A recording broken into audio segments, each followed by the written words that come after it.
നമ്മൾ ഇന്ന് പഠിക്കാൻ പോകുന്നതെന്ന് പറഞ്ഞാൽ ഫിസിക്സിലെ ആദ്യത്തെ ചാപ്റ്റർ ആയിട്ടുള്ള സൗണ്ട് വേവ് ആണ്.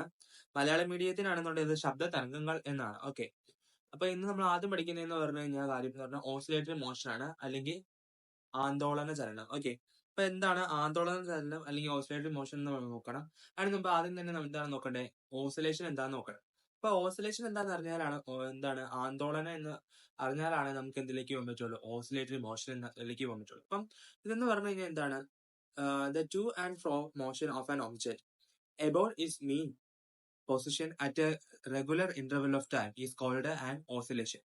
ആന്തോളനം എന്നത് ഒരു വസ്തുവിന്റെ സ്ഥിരമായ ഇടവേളകളിൽ അതിന്റെ മധ്യസ്ഥാനത്ത് നിന്ന് ചുറ്റുമുണ്ടാകുന്ന മുൻപോട്ടും പിന്നോട്ടുമായ ചലനത്തെയാണ്. ഓക്കെ, അതെന്ന് പറഞ്ഞാൽ ഇത്രയേ ഉള്ളൂ. ഇവിടെ ഒരു പോയിന്റ് ഇട്ടേക്കുവാന്ന് കരുതിക്കോ. ഈ പോയിന്റിനെ ആസ്പദമാക്കിയിട്ട് ഇവിടെ ഇതൊരു പെൻഡിലായിട്ട് കരുതിക്കുക. പെൻഡിലം, ആ പെൻഡിൽ എങ്ങോട്ടാ പോകുന്നത്, മുമ്പോട്ടും ഇങ്ങോട്ടേക്കും അതുപോലെ തന്നെ ഇങ്ങോട്ടേക്കുമാണ് നീങ്ങുന്നത്. ഇപ്പം എന്ന് പറഞ്ഞു കഴിഞ്ഞാൽ എന്താണ്, നമുക്ക് ഒരു വശത്തേക്കും അതുപോലെ തന്നെ മറ്റേ വശത്തേക്കും ആ ടൈപ്പ് രീതിയിൽ മുമ്പോട്ടും പിന്നോട്ടും, അല്ലെങ്കിൽ നമുക്ക് പറയാം ലെഫ്റ്റിൽ നിന്ന് അതുപോലെ തന്നെ റൈറ്റ്, ലെഫ്റ്റ് റൈറ്റ് എന്നാൽ ആ ഒരു രീതിയിലാണ് അത് പോകുന്നത്. സംഭവം കിട്ടിയോ? ഇത് ഇവിടെ നിന്ന് ഇങ്ങനെ വെച്ചേക്കുവാണ്. ഇങ്ങോട്ടേക്ക് പോകുന്നുണ്ട്, റൈറ്റിലേക്ക് പോകുന്നുണ്ട്, ലെഫ്റ്റിലേക്ക് പോകുന്നുണ്ട്. ആ ടൈപ്പ് രീതിയിൽ ഒരു ഇതിനെ ആസ്പദമാക്കിയിട്ടാണ് ഇവിടെ ഉള്ള ഒരു ഇതെന്ന് പറഞ്ഞു കഴിഞ്ഞാൽ, ഇവിടെ ആണെന്നുണ്ടെങ്കിൽ നമ്മൾ കൊണ്ടു വെച്ചേക്കുന്നത്, ഇവിടെയാണ് നമ്മൾ ഇത് കൊളത്തിയിട്ടേക്കണേ. ഓക്കെ, ഇങ്ങനെ കൊളത്തിയിട്ടേക്കുവാണ്. ഈ ഇപ്പൊ നിൽക്കുന്ന ഈ പൊസിഷനെയാണ് എന്തെന്ന് പറയുന്നത്, ഇതിന്റെ ഇക്വിലിബ്രിയം പൊസിഷൻ എന്ന് പറയുന്നത്. ഈ ഇക്വിലിബ്രിയം പൊസിഷനിൽ നമ്മൾ എന്തെങ്കിലും ഫോഴ്സ് കൊടുക്കുകയാണെന്നുണ്ടെങ്കിൽ, എന്തെങ്കിലും ഒരു ഫോഴ്സ് കൊടുക്കുകയാണെന്നുണ്ടെങ്കിൽ എന്ത് സംഭവിക്കും, ഇത് ഇങ്ങോട്ടേക്ക് പോകും. ഇത് ഇങ്ങോട്ടേക്ക് ആദ്യം പോകും, ഇങ്ങനെ ഇത് ഇങ്ങോട്ടേക്ക് പോകും. ഓക്കെ, ഈ സംഭവം എന്ത് ചെയ്യും, ഇങ്ങനെ പോകും അല്ലെ. അതിനുശേഷം എന്ത് ചെയ്യും, എന്നിട്ട് തിരിച്ച് എങ്ങോട്ടേക്ക് പോകും, ഇതേ രീതിയിൽ ഇങ്ങോട്ടേക്ക് പോകും. അങ്ങനെ തിരിച്ച് നമ്മൾ ലാസ്റ്റ് ആവുമ്പോൾ എന്തിലേക്ക് വരും, ഇതേ പൊസിഷനിൽ തന്നെ നമുക്ക് തിരിച്ചു വരും. ഓക്കെ, ഇതിനെയാണ് എന്തെന്ന് പറയുന്നത്, ഓസിലേഷൻ എന്ന് പറയുന്നത്. അപ്പൊ ഓസിലേഷൻ നമുക്കാണ് ഊഞ്ഞാല ആടുന്നതാണ് ഏറ്റവും ഗ്രേറ്റ് ആയിട്ടുള്ള എക്സാമ്പിൾ. നമ്മൾ ഊഞ്ഞാല ഇങ്ങനെ ആടുവന്നിരിക്കും. അപ്പൊ ഊഞ്ഞാല ആടുന്ന സമയത്ത് നമ്മൾ ഇത് ഇങ്ങനെ പോയി ഇങ്ങനെ പോകുന്നു, ഇങ്ങനെയൊക്കെ നമ്മൾ പോകുന്നതാണ് അവിടെ. ഇങ്ങനെ ഊഞ്ഞാല നല്ല രീതിയിൽ ഇവിടെ വരെ ഇങ്ങനെ പോകാറില്ലേ. ഓക്കെ, അപ്പൊ ഊഞ്ഞാല നമ്മൾ സ്റ്റഡി ആയിട്ട് ഇടുമ്പോൾ ഇതായിരിക്കും ഊഞ്ഞാല എന്ന് പറയുന്ന അവസ്ഥ അല്ലെ. ഊഞ്ഞാല ഇങ്ങനെ ആയിരിക്കും ഇരിക്കുന്നത്. ദെൻ അതിനുശേഷം നമ്മളാണെന്നുണ്ടെങ്കിൽ അതിനെ ഫ്രണ്ടിലേക്ക് ആക്കുമ്പോൾ നമ്മളാണെന്നുണ്ടെങ്കിൽ ഒരു ഫോഴ്സ് കൊടുത്തു കഴിയുമ്പോൾ അത് മുകളിലേക്ക് പോകും. അതിനുശേഷം തിരിച്ചങ്ങോട്ട് താഴത്തേക്ക് വരും. ലാസ്റ്റ് അത് എൻഡ് ചെയ്യുമ്പോഴും എന്താണ്, ഈ ടൈപ്പ് രീതിയിൽ ഇങ്ങനെ നിൽക്കുമായിരിക്കും ചെയ്യും. ഓക്കെ, അതൊക്കെ എന്തിനാണ്, അതൊക്കെ എന്ന് പറഞ്ഞാൽ ഓസിലേഷൻ മോഷൻ ആണ്, അല്ലെങ്കിൽ ഓസിലേറ്ററി മോഷൻ ആണ്. അപ്പം എന്താണ് ഒരു ഓസിലേഷന്റെ രീതിയിലോ മൂവ്മെന്റ് നടത്തുന്നതിനാണ് ഓസിലേറ്ററി മോഷൻ എന്ന് പറയുന്നത്. ഓസിലേഷന്റെ രീതിയിൽ മോഷൻ നടത്തുന്നത് അതെന്ന് പറഞ്ഞാൽ എന്താണ്, ഒരു റെഗുലർ ആയിട്ടുള്ള ടൈം ഇന്റർവെലിനകത്താണെന്നുകൊണ്ട് മുമ്പോട്ടും പിന്നോട്ടും പോകണം. ഇവിടെ നിന്ന് ആസ്പദമാക്കിയിട്ട് ഒരു പർട്ടിക്കുലർ ആയിട്ടുള്ള പോയിന്റ്, ആ പൊസിഷൻ എന്ന് പറഞ്ഞാൽ ഇക്വിലിബ്രിയം പൊസിഷൻ ആവണം, അല്ലെങ്കിൽ മീൻ പൊസിഷൻ ആവണം. അപ്പൊ ആന്തോളനം എന്ന് പറയുന്നത് അത്രയാണ് പറയുന്ന കാര്യം എന്ന് പറഞ്ഞു കഴിഞ്ഞാൽ, ഒരു പോയിന്റിനെ ആസ്പദമാക്കി, ഒരു ബിന്ദുവിനെ അതൊരു കേന്ദ്രത്തെ ആസ്പദമാക്കിയിട്ട് മുമ്പോട്ടും പിന്നോട്ടും ഉള്ള ഒരു ചലനമാണ്. എപ്പം അതാണെങ്കിൽ ഒരു പർട്ടിക്കുലർ ആയിട്ടുള്ള ഒരു ടൈം ഇന്റർവെലിനിടയിലാണ്. അതെന്ന് പറഞ്ഞാൽ സമയത്തിന്റെ ഇടവേളയ്ക്ക് ഇടയിലാവണം. ഓക്കെ, ഇത്തരം കാര്യങ്ങൾ നമ്മൾ പഠിച്ചല്ലോ. ഇനി നമുക്ക് ഇതിന് എക്സാമ്പിൾസ് നോക്കാം. ഒന്ന് പെൻഡുലം ക്ലോക്ക് ആണ്. പെൻഡുലം ക്ലോക്ക് എന്താണെന്നുള്ള എക്സാമ്പിൾ ആണ് ഞാൻ പറഞ്ഞത്. അതെന്താണ്, സ്വിംഗ് ബാക്ക് ടു ഫ്രണ്ട്. അപ്പം ഇത് എങ്ങോട്ടേക്ക് പോകുന്നത് വെച്ച് കഴിഞ്ഞാൽ ലെഫ്റ്റ് റൈറ്റ് എന്നുള്ള രീതിയിലേക്ക് പോകും. നമുക്കറിയാം പെൻഡുലം, നിങ്ങൾ ക്ലോക്കിനകത്ത് കണ്ടിട്ടില്ലെങ്കിൽ ജസ്റ്റ് ഒന്ന് ഗൂഗിൾ അടിച്ച് നോക്കാം, അപ്പൊ നിങ്ങൾ പെൻഡുലത്തിനെ കാണും. അപ്പൊ പെൻഡുലം എന്നുള്ളത് നിങ്ങൾക്ക് അറിഞ്ഞിരിക്കേണ്ട കാര്യമാണ്. കാരണം നമുക്കാണെന്നുണ്ടെങ്കിൽ ഇതിന് ഏറ്റവും കൂടുതൽ ചോദ്യങ്ങൾ SSLCക്ക് ചോദിക്കുകയാണെങ്കിൽ പെൻഡുലം വെച്ചായിരിക്കും കൂടുതലായിട്ട് റിലേറ്റഡ് ആയിട്ടുള്ള രീതിയിലായിരിക്കും വരുന്നത്. അപ്പൊ പെൻഡുലം ക്ലോക്ക് എന്താണെന്ന് അറിഞ്ഞിരിക്കണം. ഓക്കെ, അപ്പൊ പെൻഡുലത്തിന്റെ അതിനാണെന്നുണ്ടെങ്കിൽ ലോലകം, പെൻഡുലം ക്ലോക്കിന്റെ ലോലകം എന്ന് പറയുന്ന സംഭവമാണ് പെൻഡുലം എന്ന് പറയുന്നത് കേട്ടോ. അപ്പൊ ഈ പെൻഡുലം ക്ലോക്കില് നമ്മൾ പെൻഡുലം ക്ലോക്ക് എന്ന് പറഞ്ഞു കഴിഞ്ഞാൽ ഞാൻ ഏകദേശം വരച്ച് കാണിച്ചു തരാം. ഇപ്പം നമ്മുടെ ഇതാണ് ക്ലോക്ക് എന്ന് കരുതി, ഇതാണ് നമ്മുടെ ക്ലോക്ക്. അതിനുശേഷം ഇവിടെ ഇങ്ങനെയൊക്കെ വന്നിട്ട് ഇവിടെ നിന്ന് ഇങ്ങനെ ഒരു സാധനം തൂങ്ങിക്കിടക്കുന്ന കാണാൻ പാടില്ല. ഇതിനെയാണ് എന്തെന്ന് പറയുന്നത്, ഈ സംഭവത്തെയാണ് എന്തെന്ന് പറയുന്നത്, ഈ സാധനത്തെയാണ് നമ്മൾ എന്തെന്ന് പെൻഡുലം എന്ന് പറയുന്നത്. ഓക്കെ, ഇതാണ് പെൻഡുലം എന്ന് പറയുന്നത്. അതിങ്ങനെ നമ്മളാണെന്നുണ്ടെങ്കിൽ ഒരു 12 മണിയൊക്കെ ആകുമ്പോഴേക്ക്, ഞാൻ ജസ്റ്റ് ഒന്ന് പറഞ്ഞതാണ്, 12 മണിയൊക്കെ ആകുമ്പോൾ ഈ സാധനം ഇങ്ങോട്ട് നീങ്ങും. ഇപ്പൊ ഒരു ടിങ് ടിങ് ടിങ് ഇങ്ങനെ പറഞ്ഞൊരു സൗണ്ട് ഒക്കെ കേൾക്കാം. ഓക്കെ, ഓരോരുത്തരും ഓരോ രീതിയിലാട്ടോ. മോസ്റ്റ്ലി പലതിനും ഞാൻ കാണിച്ചു തന്ന അത് ഏകദേശം ആ ടൈപ്പ് രീതിയിലുള്ള സൗണ്ട് ആയിരിക്കും. നിങ്ങളാണെന്നുണ്ടെങ്കിൽ അതിന്റെ ജസ്റ്റ് ഒന്ന് ഗൂഗിൾ ചെയ്ത് നോക്കാം കേട്ടോ. നമ്മൾ ഈ ക്ലാസ് ഒക്കെ കഴിഞ്ഞ് കഴിയുമ്പോൾ അത് ജസ്റ്റ് നോക്കാം. ഓക്കെ, അപ്പൊ ഇതിന്റെ എക്സാമ്പിൾ ഒക്കെ പറയുമ്പോൾ ഇപ്പൊ ഞാൻ ഇത് എക്സ്പ്ലെയിൻ ചെയ്യുമ്പോൾ പെൻഡുലം എന്ന് പറയുന്നത്, നിങ്ങൾ പെൻഡുലം എന്നത് തന്നെ കമ്പ്യൂട്ടറിനകത്ത് ടൈപ്പ് ചെയ്തിടാൻ ശ്രമിക്കുക കേട്ടോ. അപ്പൊ നിങ്ങൾക്കാണെന്നുണ്ടെങ്കിൽ അത് ആ സമയത്ത് നിങ്ങൾ തന്നെ ടൈപ്പ് ചെയ്യുമ്പോൾ നിങ്ങൾക്ക് നല്ലപോലെ പഠിക്കാൻ പറ്റും. അതുകൊണ്ടാണ് ഞാൻ പറയുന്നത് കേട്ടോ. അപ്പൊ നിങ്ങൾ കമന്റ് ചെയ്യുക, പെൻഡിലം എന്ന് എഴുതുക. ഓക്കെ. ദെൻ അടുത്തതെന്ന് പറഞ്ഞാൽ എന്താണ് സംഭവിക്കുന്നത്? ഈ ലോലകം എന്ന് പറയുന്ന സാധനം എന്ന് പറഞ്ഞാൽ ഇതാണ്. ഈ ലോലകം എന്ന് പറഞ്ഞാൽ പെൻഡിലത്തെ വിളിക്കുന്ന ഒരു മറ്റൊരു പേരാണ്, മലയാളത്തിൽ വിളിക്കുന്ന ഒരു പേരാണ് ലോലകം. അതാണെന്നുണ്ട് അണ്ടർഗോ എന്താണ് ഇതിനൊക്കെ സംഭവിക്കുന്നത്? എന്താണ്? ഓസിലേറ്ററി മോഷൻ ആണ്, ഓസിലേഷൻ ആണ് സംഭവിക്കുന്നത്. Move into one direction along with a path and returning to the same path. എന്താണ് to is equilibrium position, then എന്താണ് repeating the motion in the opposite direction. Okay. ഇതെന്ന് പറഞ്ഞാൽ ഇത്രേ ഉള്ളൂ. നമ്മളാണെന്നുണ്ടെങ്കിൽ മുമ്പിലോട്ടും പോകുന്നുണ്ട്, പിറകോട്ടും പോകുന്നുണ്ട്. അങ്ങനെ അങ്ങനെ പോയി തിരിച്ച് തന്നെ അതേ പാത്തിലേക്ക് വരും. എപ്പോഴാണ് ഒരു ഇതെല്ലാം ഫോളോ ചെയ്യുന്നത് ഒരു പർട്ടിക്കുലർ ടൈം ഇന്റർവെലിനകത്താണെന്ന് ഓർത്ത് വെക്കുക. ഓക്കെ. അതാണ് എന്തെന്ന് പറഞ്ഞാൽ നമ്മുടെ ഓസിലേറ്ററി മോഷൻ എന്ന് പറയുന്നത്. അത് ആന്തോളൻ ചലനത്തിലാണ്. ഒരു ദിശയിൽ ചലിച്ച് അതേ പാതയിലൂടെ തന്നെ തിരികെ എന്താണ് തിരിച്ച് എത്തുകയും തുടർന്ന് വിപരീത ദിശയിലേക്ക് എത്തുകയും ചെയ്യും. ഇതിന് ഏറ്റവും വലിയൊരു എക്സാമ്പിൾ എന്ന് പറഞ്ഞു കഴിഞ്ഞാൽ നമ്മുടെ ഊഞ്ഞാല. ഞാൻ പറഞ്ഞല്ലോ, ഊഞ്ഞാലയുടെ പടം ഇതിനകത്ത് കൊടുത്തിട്ടുണ്ട്. അപ്പൊ ഊഞ്ഞാല വെച്ച് ഇത് നിങ്ങൾക്ക് എക്സ്പ്ലനേഷൻ ചെയ്ത് കാണിച്ചു തരാമെന്ന് വിചാരിക്കുന്നത് കേട്ടോ. ദെൻ അടുത്തതെന്ന് പറഞ്ഞാൽ എന്താണ് ഫ്രീ ആയിട്ടുള്ള എന്താണ് ഹാങ്കിങ് ബോബ് ആണ്. അതെന്ന് പറഞ്ഞാൽ തൂങ്ങിയിട്ടേക്കുന്ന ഒരു ബോബ് എന്താ പറയുക, ജസ്റ്റ് ഒരു ബോൾ പോലെ സാധനമാണ് കേട്ടോ. അപ്പം അതിങ്ങനെ നമ്മൾ തൂക്കിയിട്ടേക്കാണ്. എന്നിട്ട് തൂക്കിയിട്ട് കഴിഞ്ഞിട്ട് നമ്മൾ അതിനകത്ത് എന്തെങ്കിലും ഫോഴ്സ് കൊടുത്ത് കഴിയുമ്പോൾ അത് ഇങ്ങോട്ടും ഇങ്ങോട്ടും ഇങ്ങനെ ആടി ആടി ആടി നടക്കും. ഓക്കെ. അപ്പൊ അതാണ് അവിടെ സംഭവിക്കുന്നത്. അപ്പം അതെന്ന് പറഞ്ഞു കഴിഞ്ഞാൽ when A freely suspended Bob is displaced ഇതെന്താണ് എക്സിബിറ്റ് ഓക്സിലേറ്ററി മോഷൻ. അപ്പൊ അവിടെ സംഭവിക്കുന്നത് ഒരു ഓക്സിലേറ്ററി മോഷൻ സംഭവിക്കും. അപ്പം അവിടെ അത് മാത്രം നിങ്ങൾ ഓർത്ത് വെച്ചാൽ മതി. ഇവിടെ സ്ഥാനഭ്രംശം ആണ് സംഭവിക്കുന്നത്. അതെന്താണ് ആന്തോളന ചലനമാണ്. ഒരു ബോബിനെ ആണെന്നുണ്ടെങ്കിൽ ചുമ്മാ തൂക്കിയിട്ടേക്കുവാണെന്നുണ്ടെങ്കിൽ അതിനകത്ത് ഒരു സ്ഥാനഭ്രംശം സംഭവിക്കുന്നുണ്ടെങ്കിൽ അവിടെ സംഭവിക്കുന്ന ചലനം എന്ന് പറയുന്നത് ആന്തോളന ചലനമാണ്. അത്തരം കിട്ടിയല്ലോ. ഈ എക്സ്പ്ലനേഷൻ ഒന്നും നിങ്ങൾ കാണാതെ പഠിക്കേണ്ട ആവശ്യമൊന്നുമില്ല. ശരിക്കും ഇതിനകത്തുള്ള പേരുകൾ മാത്രം പഠിച്ചു വെച്ചാൽ മതി. ഞാൻ അത് എങ്ങനെയാണെന്നൊക്കെ ഞാൻ നിങ്ങൾക്ക് പറഞ്ഞുതരാം. ടീച്ചർ ഇതല്ല ഇച്ചിരി 2-3 എക്സാമ്പിളും കൂടി ഉണ്ട്, അത് കഴിഞ്ഞിട്ട് പറഞ്ഞുതരാന്ന് കരുതിയാണ്. Here the bow moves away from the its equilibrium position and then return to the എന്താണ് ഒറിജിനൽ പൊസിഷൻ.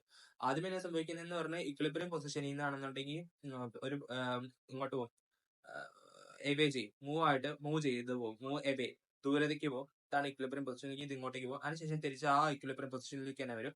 then അതിനുശേഷം വീണ്ടും തിരിച്ചു പോകും. അതിനുശേഷം വീണ്ടും അതേ ടൈപ്പ് രീതിയിൽ ആ പൊസിഷനിലേക്ക് തന്നെ വരും. ഓക്കെ. ഇതാണ് എന്തെന്ന് പറയുന്നത് ഇവിടെ ഉണ്ടാവുന്നത്. ഓക്കെ. ഇവിടെയാണെങ്കിൽ ബോബ് സന്തുലനാവസ്ഥയിൽ നിന്ന് അകന്നു ചെന്ന് ശേഷം അത് ആ സ്ഥാനത്തേക്ക് തന്നെ, ആ സന്തുലന അവസ്ഥയിലേക്ക് തന്നെ, ഇക്വിലിബ്രിയം പൊസിഷനിലേക്ക് തന്നെ തിരിച്ചു വരും. ഓക്കെ. അടുത്ത ടൂണിംഗ് ഫോർക്ക്. ടൂണിംഗ് ഫോർക്ക് എന്ന് പറഞ്ഞാൽ നിങ്ങൾ ഏകദേശം എല്ലാം കണ്ടിട്ടുണ്ടായിരിക്കും. ടൂണിംഗ് ഫോർക്ക് എന്താണെന്നുള്ള സാധനം ഈ ടൈപ്പ് രീതിയിൽ ഇരിക്കുന്ന ഒരു സാധനമാണ് ടൂണിംഗ് ഫോർക്ക് എന്ന് പറയുന്നത്. ഓക്കെ. ആ സംഭവം നിങ്ങൾ ഓർത്ത് വെക്കുക. ടൂണിംഗ് ഫോർക്ക് എന്ന് പറഞ്ഞാൽ ഇമ്പോർട്ടന്റ് ആണ്. കാരണം അത് വെച്ച് നിങ്ങൾക്കാണെന്നുണ്ടെങ്കിൽ ഒരു പരീക്ഷണമൊക്കെ ഉണ്ട്. അപ്പൊ ആ ടൂണിംഗ് ഫോർക്കിന്റെ ഇമേജ് നിങ്ങൾ കണ്ടിട്ടില്ലേ? നിങ്ങൾ ആദ്യമായിട്ടാണ് ടൂണിംഗ് ഫോർക്ക് എന്ന് കേൾക്കുന്നുണ്ടെങ്കിൽ നിങ്ങൾ എന്ത് ചെയ്യുക, ജസ്റ്റ് ഗൂഗിളിൽ ഒന്ന് സെർച്ച് ചെയ്യുക കേട്ടോ. ഓക്കെ. ഇതെല്ലാം ക്ലാസ് കഴിഞ്ഞിട്ട് മതി കേട്ടോ. അപ്പം ടൂണിംഗ് ഫോർക്ക് എന്നൊക്കെ ഉള്ളത് കമന്റ് ചെയ്യുക കേട്ടോ. when a tuning fork touches a glass surface and it is made എന്താണ് to vibrate. അപ്പൊ നമ്മളാണെന്നുണ്ടെങ്കിൽ ടൂണിംഗ് ഫോർക്കിനകത്ത് ഇവിടെ ഒരു കൊട്ട് കൊടുത്തു, ഇതിന്റെ ഇവിടെ മുകളിലേക്ക് ഒരു കൊട്ട് കൊടുത്തു കഴിയുമ്പോൾ ഇതിരുന്ന് ഇങ്ങനെ ഇങ്ങനെ ഇങ്ങനെ കറങ്ങും. ഇത് ഇങ്ങനെയാണെന്നുണ്ടെങ്കിൽ ഒരു വൈബ്രേറ്റ് ചെയ്യും. ഓക്കെ. ഇത് വൈബ്രേറ്റ് ചെയ്യും. ഇത് നിങ്ങളുടെ ടെക്സ്റ്റ് ബുക്കിനകത്ത് ശരിക്കും കാണിച്ചിട്ടുണ്ട്. ഇതാണ് നമ്മുടെ ടൂണിംഗ് ഫോർക്ക്, നിങ്ങളുടെ ടെക്സ്റ്റ് ബുക്കിനകത്ത് കൊടുത്തിട്ടുണ്ട്. അപ്പൊ ഇത് എന്നാ സംഭവിക്കുന്നത് വെച്ചാൽ നിങ്ങൾക്ക് ഇത് ബി എന്നൊക്കെ പറഞ്ഞൊരു പടം നിങ്ങളുടെ ടെക്സ്റ്റ് ബുക്കിനകത്ത് കൊടുത്തിട്ടുണ്ട്. അപ്പൊ ആ പടം ഒന്ന് നിങ്ങൾ ജസ്റ്റ് നോക്കിയാൽ വെച്ചാൽ നിങ്ങൾക്ക് അതിനെ കുറിച്ചുള്ള കൂടുതൽ കാര്യങ്ങൾ കിട്ടും കേട്ടോ. അപ്പൊ നിങ്ങൾ അതൊന്ന് ജസ്റ്റ് നോക്കണം. അതെന്ന് പറഞ്ഞാൽ അതിന്റെ മൂവ്മെന്റിനെ കുറിച്ച് ജസ്റ്റ് ഒന്ന് കാണിക്കുന്നേ ഉള്ളൂ നിങ്ങളുടെ ടെക്സ്റ്റ് ബുക്കിനകത്ത്. അപ്പം അത് നിങ്ങൾ നോക്കുക. ഇതാണ് ഇവിടെ പറഞ്ഞിരിക്കുന്ന കാര്യം എന്ന് പറഞ്ഞു കഴിഞ്ഞാൽ അത് അങ്ങോട്ടും ഇങ്ങോട്ടും വൈബ്രേറ്റ് ചെയ്യാം. അങ്ങനെ വൈബ്രേറ്റ് ചെയ്യുന്നതാണെന്ന് നമ്മളാണെന്നുണ്ടെങ്കിൽ നമ്മുടെ എന്തിലേക്ക് കൊണ്ടുവയ്ക്കുക, നമ്മുടെ ഗ്ലാസ് സർഫസിനകത്ത് വെച്ച് കഴിയുമ്പം എന്ത് ചെയ്യും, അതെന്ത് ചെയ്യും, ആ ഗ്ലാസ് സർഫസും എന്ത് ചെയ്യും, വൈബ്രേറ്റ് ചെയ്യും. Okay. The vibration produce are example of oscillatory motion. അപ്പൊ ഇവിടെ ഇതിനകത്ത് ഉണ്ടാവുന്ന വൈബ്രേഷൻ എന്ന് പറയുന്നത് എന്താണ്, ഒരു എക്സാമ്പിൾ ആണ് ഓക്സിലേറ്ററി മോഷൻ എന്ന് പറയുന്നത്. ഓക്കെ. അതിന് പറയുന്നത് ഇതിന് അടുത്തതെന്ന് പറഞ്ഞു കഴിഞ്ഞാൽ ഇത് തന്നെയാണ് ഇവിടെ പറയുന്ന കാര്യം എന്ന് പറഞ്ഞു കഴിഞ്ഞാൽ ടൂണിംഗ് ഫോർക്ക് ഒരു ഗ്ലാസ് ഉപരിതലത്തെ തൊടുകയും വൈബ്രേറ്റ് ചെയ്യുകയും ചെയ്യുമ്പോൾ ഉണ്ടാകുന്ന കമ്പനം എന്ന് പറയുന്നത് ആന്തോളന ചലനത്തിന് ഉദാഹരണമാണ്. ഇത്രേ ഉള്ളൂ.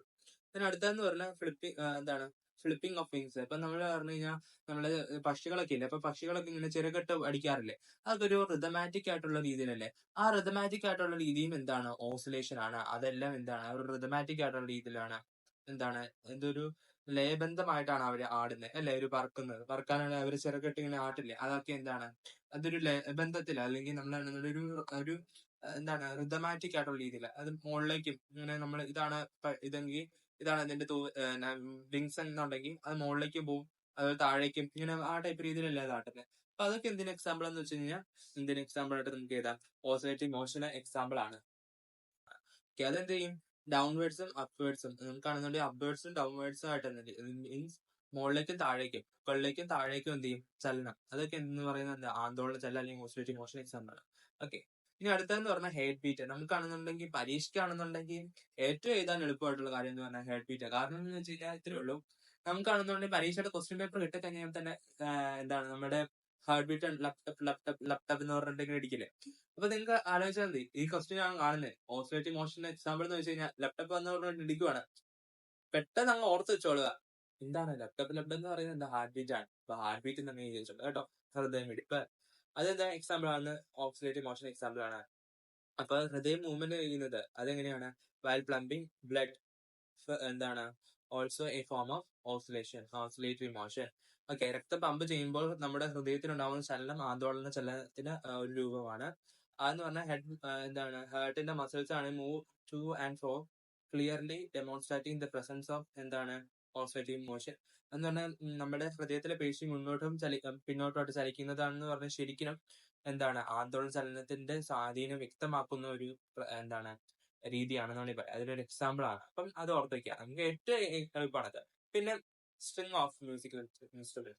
ഓക്കെ, നിങ്ങള് ഒരു കുറുക്ക് വഴിയാണ്, നിങ്ങൾക്കാണെങ്കിൽ ഇപ്പം എക്സാമ്പിൾ ചോദിക്കുകയാണ്, 3-4-5 ചോദിക്കുവാണെന്ന് എഴുതിക്കും, നിങ്ങൾക്ക് ഒന്നും അറിയില്ലെങ്കിൽ ഈ സ്ട്രിങ് ഓഫ് മ്യൂസിക്കൽ ഇൻസ്ട്രുമെന്റ് നിങ്ങൾക്ക് അറിയാം, അങ്ങനെയാണെന്നുണ്ടെങ്കിൽ നിങ്ങൾക്ക് അത് കാച്ചുവില്ല. കാരണം എന്ന് വെച്ച് കഴിഞ്ഞാൽ ഈ സ്ട്രിങ് ഓഫ് മ്യൂസിക്കൽ ഇൻസ്ട്രുമെന്റ് എന്ന് പറഞ്ഞാൽ നിങ്ങൾ എഴുതാതെ നിങ്ങൾ എന്ത് ചെയ്യുക, ഗിറ്റാറ്, വയലിൻ, വീണ എന്നൊക്കെ പറഞ്ഞ് നിങ്ങൾ അത് എന്ത് ചെയ്യുക, സെപ്പറേറ്റ് ആയിട്ട് ഇരിക്കുക.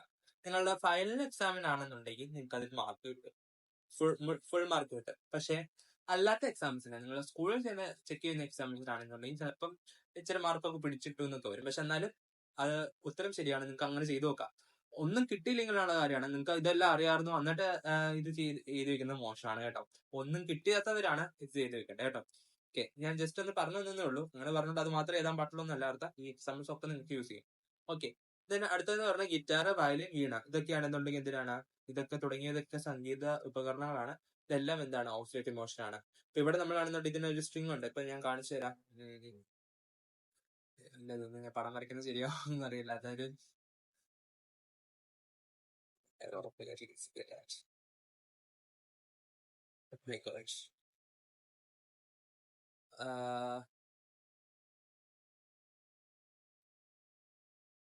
ജസ്റ്റ് അടുത്തോട്ട് ഗിറ്റാർ വരച്ച് നോക്കിയതാണ് കേട്ടോ. ഇപ്പൊ നമ്മളിങ്ങനെ സ്ട്രിങ് ഉണ്ടല്ലേ, ഇവിടെ ഒരു ഇതുണ്ട്, ഇങ്ങനെയാണല്ലോ. ഇപ്പൊ ഇവിടെ നമ്മൾ ഇങ്ങനെ ടച്ച് ചെയ്യുമ്പോൾ, ഇവിടെ ടച്ച് ചെയ്ത് നമ്മൾ സൗണ്ട് ഉണ്ടാക്കില്ലേ, അങ്ങനെ സൗണ്ട് ഉണ്ടാക്കുമ്പോ എന്താണ്, ആ സൗണ്ട് ഉണ്ടാകുമ്പോൾ അവിടെ വൈബ്രേഷൻ ഉണ്ടാവും. ഈ വൈബ്രേഷൻ ആണ് അവിടെ സൗണ്ട് ഉണ്ടാക്കുന്ന, ഈ സൗണ്ട് ആയിട്ട് വരുന്നത്. ഈ വൈബ്രേഷൻ അല്ലെങ്കിൽ ഈ സൗണ്ട് അവിടെ ഉണ്ടാവുന്ന സൗണ്ട് എന്ന് പറയുന്നത് എന്താണ്, ഓസിലേറ്ററി മോഷൻ ആണ്. എന്താണ്, ഓസിലേറ്ററി മോഷൻ ആണ്. അല്ലെങ്കിൽ എന്താണ് നമുക്ക് വേണമെങ്കിൽ പറയാം, അതെന്ന് പറഞ്ഞാൽ എന്താണ്, ആന്തോളന ചലനമാണ്. ഓക്കെ, ഇതിന് അടുത്ത ഊഞ്ഞാല. നമ്മളാണ് ഊഞ്ഞാലിനെ കുറിച്ചാണ് ഇത്ര നേരം പറഞ്ഞത്. ഓക്കെ, ഊഞ്ഞാലയുടെ എക്സാമ്പിൾ വെച്ച് ഞാൻ പറഞ്ഞു തരാൻ നിൽക്കുവാണ്. ഇവിടെ നമ്മൾ കണ്ടോ, ഞാൻ ജസ്റ്റ് ഒന്ന് മാറ്റിട്ടെ, ഇത് കണ്ടോ, ഇവിടെ നമ്മൾ കണ്ടോ, ഇവിടെ നോക്കിക്കോട്ടോ. ദെൻ ഇവിടെ നമ്മൾ കണ്ടോ, ഈ ഭാഗം എന്ന് പറയുന്നത് നമ്മുടെ ഇത്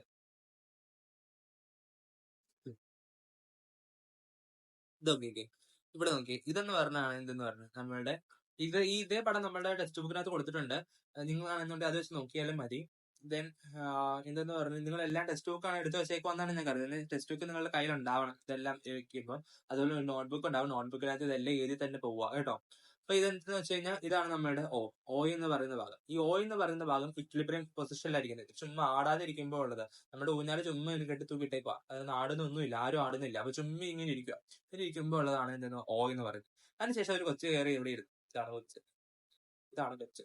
ഈ കൊച്ചു ഇവിടെ കയറി ഇരുന്നു. അങ്ങനെ ഇരുന്ന് കഴിഞ്ഞപ്പം ഓക്കെ, ഇങ്ങനെ കൊച്ചു ഇവിടെ കയറി ഇരുന്നു. ഇങ്ങനെ കൊച്ചു കയറി ഇവിടെ ഇരുന്ന് കഴിഞ്ഞപ്പോ എന്താണ്, ഇങ്ങോട്ട് വന്നപ്പോ കൊച്ചു ഇവിടെ കയറി ഇരുന്നു. ഇങ്ങനെ ഇരുന്ന് കഴിഞ്ഞപ്പോ എന്ത് കിട്ടി, ഇങ്ങോട്ടേക്ക് പോയി. ഇങ്ങോട്ടേക്കാണ് ഏറ്റവും മാക്സിമം ആയിട്ട് ഉന്താൻ പറ്റും. ഇവിടെ ഒരു ചെറുക്കനും കൂടി ഉണ്ടായിരുന്നു, ആ ചെറുക്കനാണ് ഇങ്ങോട്ടേക്ക് ഉന്തി വിട്ടു. ഇങ്ങനെ ഉന്തി വിട്ട് കഴിഞ്ഞപ്പോൾ ഏറ്റവും മാക്സിമം പോയത് ഈ എ എന്ന് പറയുന്ന ഡിസ്റ്റൻസ് അകലെയാണ്, ബി എന്ന പൊസിഷനിലാണ്.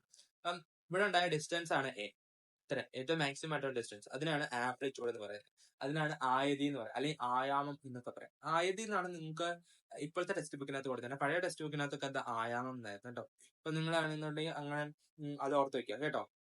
ചിലപ്പോൾ എക്സാമിനൊക്കെ വരുമ്പോൾ മലയാളം മീഡിയത്തിനാണെന്നുണ്ടെങ്കിൽ ആയതിക്ക് പകരം ആയാമം എന്നൊക്കെ വന്നെന്ന് വരും കേട്ടോ. അപ്പൊ അന്ന് ഓർത്ത് വെച്ചോളുക. ഓക്കെ, ദെൻ അടുത്തതെന്ന് പറഞ്ഞു കഴിഞ്ഞാൽ എന്താണ്? ഓക്കെ, അപ്പൊ ഈ കാര്യങ്ങളൊക്കെ ജസ്റ്റ് ഒന്ന് നമ്മൾ ടൈപ്പ് ചെയ്തിടണം. ഊഞ്ഞാല എന്നുള്ള കാര്യങ്ങളൊക്കെ ടൈപ്പ് ചെയ്ത് എല്ലാത്തിനും കാണണം കേട്ടോ. ദെൻ അടുത്തെന്ന് പറഞ്ഞു കഴിഞ്ഞിട്ട് നമ്മളിങ്ങനെ പോയി കഴിയുമ്പോൾ ഇവിടെ ബിയിലെ പൊസിഷനിലെത്തി, ബി എന്നുള്ള പൊസിഷനിൽ ഓയിലേക്ക് വീണ്ടും വന്നിട്ട് തിരിച്ച് ഇതിലേക്ക് പോകും, എ എന്ന പൊസിഷനിലേക്ക് പോകും. നമുക്കറിയാലോ, ഇത്ര ആ കൊച്ചാണെന്നുണ്ടെങ്കിൽ ഇവിടെ ഇരിക്കുന്ന കൊച്ചാണെന്നുണ്ടെങ്കിൽ ആദ്യമേ ഏത് പൊസിഷനിലായിരുന്നു? ഓ എന്നുള്ള പൊസിഷനിലായിരുന്നു ഇരുന്നത്. ഓ എന്ന പൊസിഷനിലായിരുന്നു ആദ്യമേ ഇരുന്നത്. അതിനുശേഷം ഇങ്ങോട്ടേക്ക് പോകും. അതിനുശേഷം തിരിച്ച് ഓയിലേക്ക് തന്നെ വന്നിട്ട് തിരിച്ച് എയിലേക്ക് പോകും. അതിന് തിരിച്ചാണെങ്കിൽ ഓയിലേക്ക് തന്നെ വീണ്ടും വരും. അങ്ങനെ ലാസ്റ്റ് ഇങ്ങനെ ആടി കഴിയുമ്പോൾ നമ്മുടെ അങ്ങോട്ട് വരും, നമ്മുടെ ഇവിടെ തന്നെ വന്നിട്ട്. ഓക്കെ, സംഭവങ്ങളായിട്ടല്ലേ? ഇതൊക്കെ ഇതിന് എക്സാമ്പിൾ ആണ്. ഇതെല്ലാം ഓക്സിഡേഷൻ എക്സാമ്പിൾ ആണ്. ഓക്കെ, ഇത്രയാണ് നമുക്ക് പഠിക്കാനുള്ളത്. ഇനി നമ്മൾ ഇതിനകത്ത് ആദ്യം തന്നെ ഓർത്ത് വെക്കേണ്ട കാര്യങ്ങൾ ഞാൻ പറഞ്ഞില്ല, എക്സാമ്പിൾ മാത്രം പഠിച്ചു വെച്ചാൽ നമുക്ക് എക്സ്പ്ലനേഷൻ ചെയ്യാനാണ് എന്തുകൊണ്ട് എളുപ്പമാണ്. അപ്പം നമ്മൾ ആകെ ഈ ഡെഫിനിഷൻ ഇതിനകത്ത് പഠിക്കുക. ഈ ഡെഫിനിഷൻ ഇമ്പോർട്ടൻ്റ് ആണ്. ഡെഫിനിഷൻ എന്ന് അറിഞ്ഞിരിക്കുക. ഓക്കെ, ഡെഫിനിഷൻ എന്ന് ജസ്റ്റ് ഇത്രയും കാര്യങ്ങളൊന്നും പഠിച്ചു വെച്ചാൽ മതി. ഇത്രയും കാര്യങ്ങളൊന്നും പഠിച്ചു വെച്ചാൽ മതി, വേറെ ഒന്നും നമ്മൾ ചെയ്യേണ്ട. അടുത്തതെന്ന് പറഞ്ഞു കഴിഞ്ഞാൽ നമ്മൾ ചെയ്യേണ്ട കാര്യം എന്ന് പറഞ്ഞു കഴിഞ്ഞാൽ ഇതിനകത്തുള്ള എക്സാമ്പിൾസ് ആയിട്ടുള്ള ഈ പെൻഡിലം, ക്ലോക്ക്, അതേപോലെ തന്നെ എന്താണ് സ്വതന്ത്രമായി തൂങ്ങുന്ന ബോബ്. ഓക്കെ, ദെൻ പിന്നെ ട്യൂണിംഗ് ഫോർക്ക്. ദെൻ അടുത്തതെന്ന് പറഞ്ഞു കഴിഞ്ഞാൽ എന്താണ് ഫ്ലിപ്പിംഗ് ഓഫ് വിങ്സ് അല്ലെങ്കിൽ ചിറകുകളുടെ അടിക്കല്. ഇത്തരം കാര്യങ്ങൾ ഓർത്ത് വയ്ക്കുക. പിന്നെ ഹൃദയം ഇടിപ്പ് അല്ലെങ്കിൽ ഹാർട്ട് ബീറ്റ്. ദെൻ പിന്നെയാണെന്നുണ്ടെങ്കിൽ മ്യൂസിക്കൽ ഇൻസ്ട്രുമെന്റ്സ്, അത് ഓർത്ത് വയ്ക്കുക. പിന്നെയാണെന്നുണ്ടെങ്കിൽ ഊഞ്ഞാല. ഇത്തരം കാര്യങ്ങളാണെന്നുണ്ടെങ്കിൽ നിങ്ങൾ ഓർത്ത് വയ്ക്കുക. അപ്പൊ ഇങ്ങനെ ഓർത്ത് വെച്ച് കഴിഞ്ഞ് കഴിഞ്ഞാൽ നിങ്ങൾക്ക് അതാണെങ്കിൽ എന്ത് കിട്ടും? എളുപ്പത്തിൽ കിട്ടും. ഈ പേര് ടൈറ്റിൽസ് മാത്രം നിങ്ങൾ പഠിച്ചു വെക്കുക, ഹെഡിങ് പഠിച്ചു വെക്കുക. അതിനുശേഷമാണെന്നുണ്ടെങ്കിൽ ഊഞ്ഞാല എന്താ ആടുവള്ളി വരുന്നത്. അപ്പൊ അതിന്റെ ആട്ടത്തെ വിളിക്കുന്നത് എന്താണ്? അത് ഓസിലേറ്റ് ഇമോഷൻ ആണ്. ഓക്കെ, ആ ടൈപ്പ് രീതിയിൽ എഴുതി വെച്ചാൽ മതി. അപ്പം അങ്ങനെ എഴുതി വെച്ചോളുക. ഇപ്പൊ ഊഞ്ഞാല എന്ന് പറയുന്നത് അതിന്റെ മൂവ്മെന്റ്സ് എങ്ങനെയാണ്? ഓസിലേറ്റ് ഇമോഷൻ ആണ് എന്നൊക്കെ പറഞ്ഞ് എഴുതി വെച്ചാൽ മതി. നിങ്ങളാണെന്നുണ്ടെങ്കിൽ അത് ഫുള്ളായിട്ട് ഇന്നത്തെ കാണിച്ചിരിക്കുന്ന അതേപോലെ സെന്റൻസ് അതേപോലെ പഠിക്കരുത് കേട്ടോ. അപ്പൊ നിങ്ങളാണെന്നുണ്ടെങ്കിൽ നിങ്ങളുടെ രീതിയിൽ ഉണ്ടാക്കാനും കൂടി പഠിച്ചു വെക്കുക. ഓക്കെ, ദെൻ അടുത്തതെന്ന് പറഞ്ഞു കഴിഞ്ഞാൽ എന്താണ്? The maximum displacement. Okay, to the one side from the equilibrium position is denoted as A. നമ്മൾ നേരത്തെ പറഞ്ഞത് ഇത് ആംപ്ലിറ്റ്യൂഡ് ആണ് അല്ലെങ്കിൽ ആയതിയാണെന്ന് പറഞ്ഞിട്ടുണ്ടായിരുന്നു. അതിനെ എന്തെന്ന് പറയുന്നത്? എ വെച്ച് സൂചിപ്പിച്ചേക്കുന്നത്. ഇതിനാണ് ആംപ്ലിറ്റ്യൂഡ് എന്ന് പറഞ്ഞത്, അല്ലെങ്കിൽ ആയാമം, അല്ലെങ്കിൽ എന്തെന്ന് പറഞ്ഞിട്ടുണ്ടായിരുന്നു? ആയതി എന്ന് പറഞ്ഞിട്ടുണ്ടായിരുന്നു അല്ലേ? അപ്പം നമ്മൾ നേരത്തെ തന്നെ പറഞ്ഞ കാര്യമാണ് ആയതി അല്ലെങ്കിൽ എന്താണ് ആയാമമാണത് എന്നൊക്കെ നമ്മൾ നേരത്തെ പറഞ്ഞു അല്ലേ? അപ്പം അതൊക്കെ നിങ്ങൾ ഓർത്ത് വെക്കുക കേട്ടോ. ഇതിന് പറയുന്ന പേരാണ് എന്ത്? ആയതി. ആയതി കേട്ടോ, അതും കൂടെ ഓർത്ത് വെക്കുക. ആയതി അല്ലെങ്കിൽ ആംപ്ലിറ്റ്യൂഡ് രണ്ടും സെയിം തന്നെയാണ്. അതുപോലെ തന്നെ ആയാമം സെയിം തന്നെയാണ് കേട്ടോ. അപ്പം രണ്ടും സെയിം ആണ് കേട്ടോ. ഇതിപ്പോ നിങ്ങൾക്ക് ഈ രണ്ട് പേരിൽ നിങ്ങൾക്ക് ചോദ്യം ചോദിച്ചേക്കാം. അപ്പൊ നിങ്ങൾ അത് ഓർത്ത് വെക്കണേ. ദെൻ എസ് ഐ യൂണിറ്റ് എന്താണ്? ഇതിന്റെ എസ് ഐ യൂണിറ്റ് എന്താണ്? മീറ്റർ ആണ്. ഇതിന്റെ എസ് ഐ യൂണിറ്റ് എന്ന് പറഞ്ഞു കഴിഞ്ഞാൽ മീറ്റർ ആണ്. ഇതിന്റെ എസ് ഐ യൂണിറ്റ് മീറ്റർ ആണ്. ആൻഡ് ഇതെന്ന് പറയുന്നത് എന്താണ്? എസ് ഐ യൂണിറ്റ് മീറ്റർ തന്നെയാണ്. ഇവിടെ തന്നെ വീഡിയോ കൊടുത്തിട്ടുണ്ട്. Okay. And one complete oscillation is said to be occur when the swing moves from the start point to the extreme position on the both side and അതിനുശേഷം എന്ത് ചെയ്യും? Return to the equilibrium position. ഞാൻ നേരത്തെ പറഞ്ഞിട്ടുണ്ടായിരുന്നു, ഇത് ഇവിടെ നിന്ന് ഇങ്ങനെ പോകുന്നു. ഇവിടെ നിന്ന് ഇങ്ങോട്ട് പോയിട്ട് തിരിച്ച് ഇങ്ങോട്ട് തന്നെ വരും. അതിനുശേഷം എയിലേക്ക് പോകും. അതിനുശേഷം എയിലേക്ക് പോകും. അതിനുശേഷം എയിലേക്ക് പോയിട്ട് തിരിച്ച് ഇങ്ങോട്ട് തന്നെ വരും. അതിനുശേഷം തിരിച്ച് ഇങ്ങോട്ടേക്ക് വരും. ബിയിലേക്ക് അങ്ങനെ ഇങ്ങനെ പോയി ലാസ്റ്റ് നമ്മൾ എൻഡ് ചെയ്യുന്നതെന്ന് പറഞ്ഞാൽ ഈ ഓയിൽ തന്നെ നമ്മൾ ലാസ്റ്റ് ഊഞ്ഞാൽ ആടി ആ പൊസിഷനില്ലേ, ഈ ഓയിൽ എന്ന് പറഞ്ഞ പൊസിഷൻ തന്നെ തിരിച്ചെത്തില്ലേ? അതാണ് അവിടെ പറയുന്ന കാര്യം എന്ന് പറയുന്നത് കേട്ടോ. ഓക്കെ, അത് തന്നെയാണ് ഇവിടെ പറയുന്നതെന്നുള്ളൂ. ജസ്റ്റ് ഒന്ന് നിങ്ങൾ വായിച്ചു നോക്കുക. ഞാൻ വേണമെന്നുണ്ടെങ്കിൽ വായിച്ചു തന്നെ വിട്ടേക്കാം. വൺ കംപ്ലീറ്റ് ഓസിലേഷൻ ഈ സെറ്റ് ടു ബി ഒക്കർ എന്താണ്? when the swing moves from the starting point to the extreme position on the both side and return to the equilibrium position. തുടക്കത്തിലെ ബിന്ദുവിൽ നിന്ന് ഇരുവശത്തേക്കും അങ്ങേയറ്റ സ്ഥാനത്തേക്ക്, അതെന്ന് പറഞ്ഞാൽ ആംപ്ലിറ്റ്യൂഡ് ചലിച്ച് എന്ത് ചെയ്യും? സന്തുലനാവസ്ഥയിലേക്ക് മടങ്ങി എത്തുമ്പോൾ ഒരു പൂർണ്ണ ആന്തോളനം സംഭവിച്ചതായി നമ്മൾ പറയുന്നത്. അതിനാണ് ഒരു കംപ്ലീറ്റ് ആയിട്ടുള്ള ഓസിലേഷൻ എന്ന് പറയുന്നത്. അപ്പം ഇൻ ദ ഫിഗർ, നമ്മൾ ഇന്നത്തെ കൊടുത്തേക്കുന്ന ഫിഗർ അനുസരിച്ച് പറയുകയാണെന്നുണ്ടെങ്കിൽ ഓയിൽ ആദ്യമേ എയിലേക്ക് പോകും. അതിനുശേഷം എന്ത് ചെയ്യും? ബിയിലേക്ക് പോയി തിരിച്ച് ഓയിലേക്ക് എത്തുന്നതാണ് എന്തെന്ന് പറയുന്നത്? വൺ ഓസിലേഷൻ എന്ന് പറയുന്നത്, വൺ കംപ്ലീറ്റ് ഓസിലേഷൻ എന്ന് പറയുന്നത്. അതാണ് ഇവിടെ കൊടുത്തേക്കുന്ന കാര്യം. അതാണ് ഇവിടെ കൊടുത്തേക്കുന്ന കാര്യം. ഞാൻ ഇവിടെ ജസ്റ്റ് ഒന്ന് അണ്ടർലൈൻ ചെയ്തിട്ടുണ്ട് കേട്ടോ, ഹൈലൈറ്റ് ചെയ്തിട്ടുണ്ട് കേട്ടോ.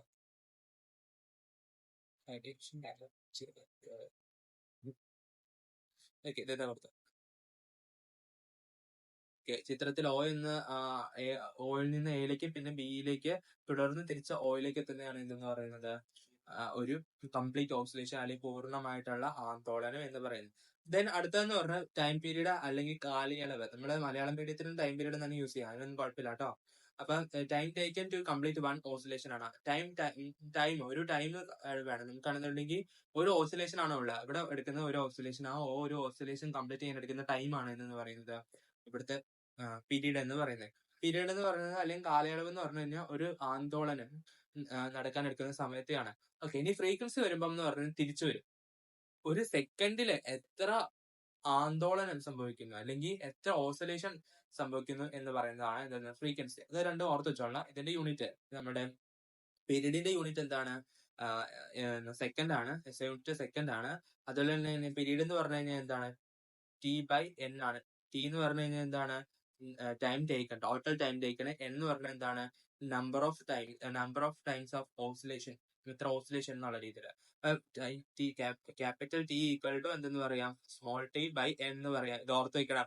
ഇതിന്റെ തിരിച്ചായിട്ടുള്ളതാണ്. ഇതിന്റെ തിരിച്ചാണ് എന്തെന്ന് പറഞ്ഞ ഫ്രീക്വൻസി, N/T ഫ്രീക്വൻസി. കേട്ടോ, അത് ഓർത്ത് വെക്കണം. ഫ്രീക്വൻസി എന്ന് പറഞ്ഞാൽ എന്താണ്? The number of oscillation in 1 second. ഒരു സെക്കൻഡിൽ ഉണ്ടാകുന്ന ആന്തോളനത്തെയാണ് എന്തെന്ന് പറഞ്ഞാൽ ആവൃത്തി എന്ന് വിളിക്കുന്നത്. അതിന്റെ യൂണിറ്റ് ഹെഡ്സ് ആണ്.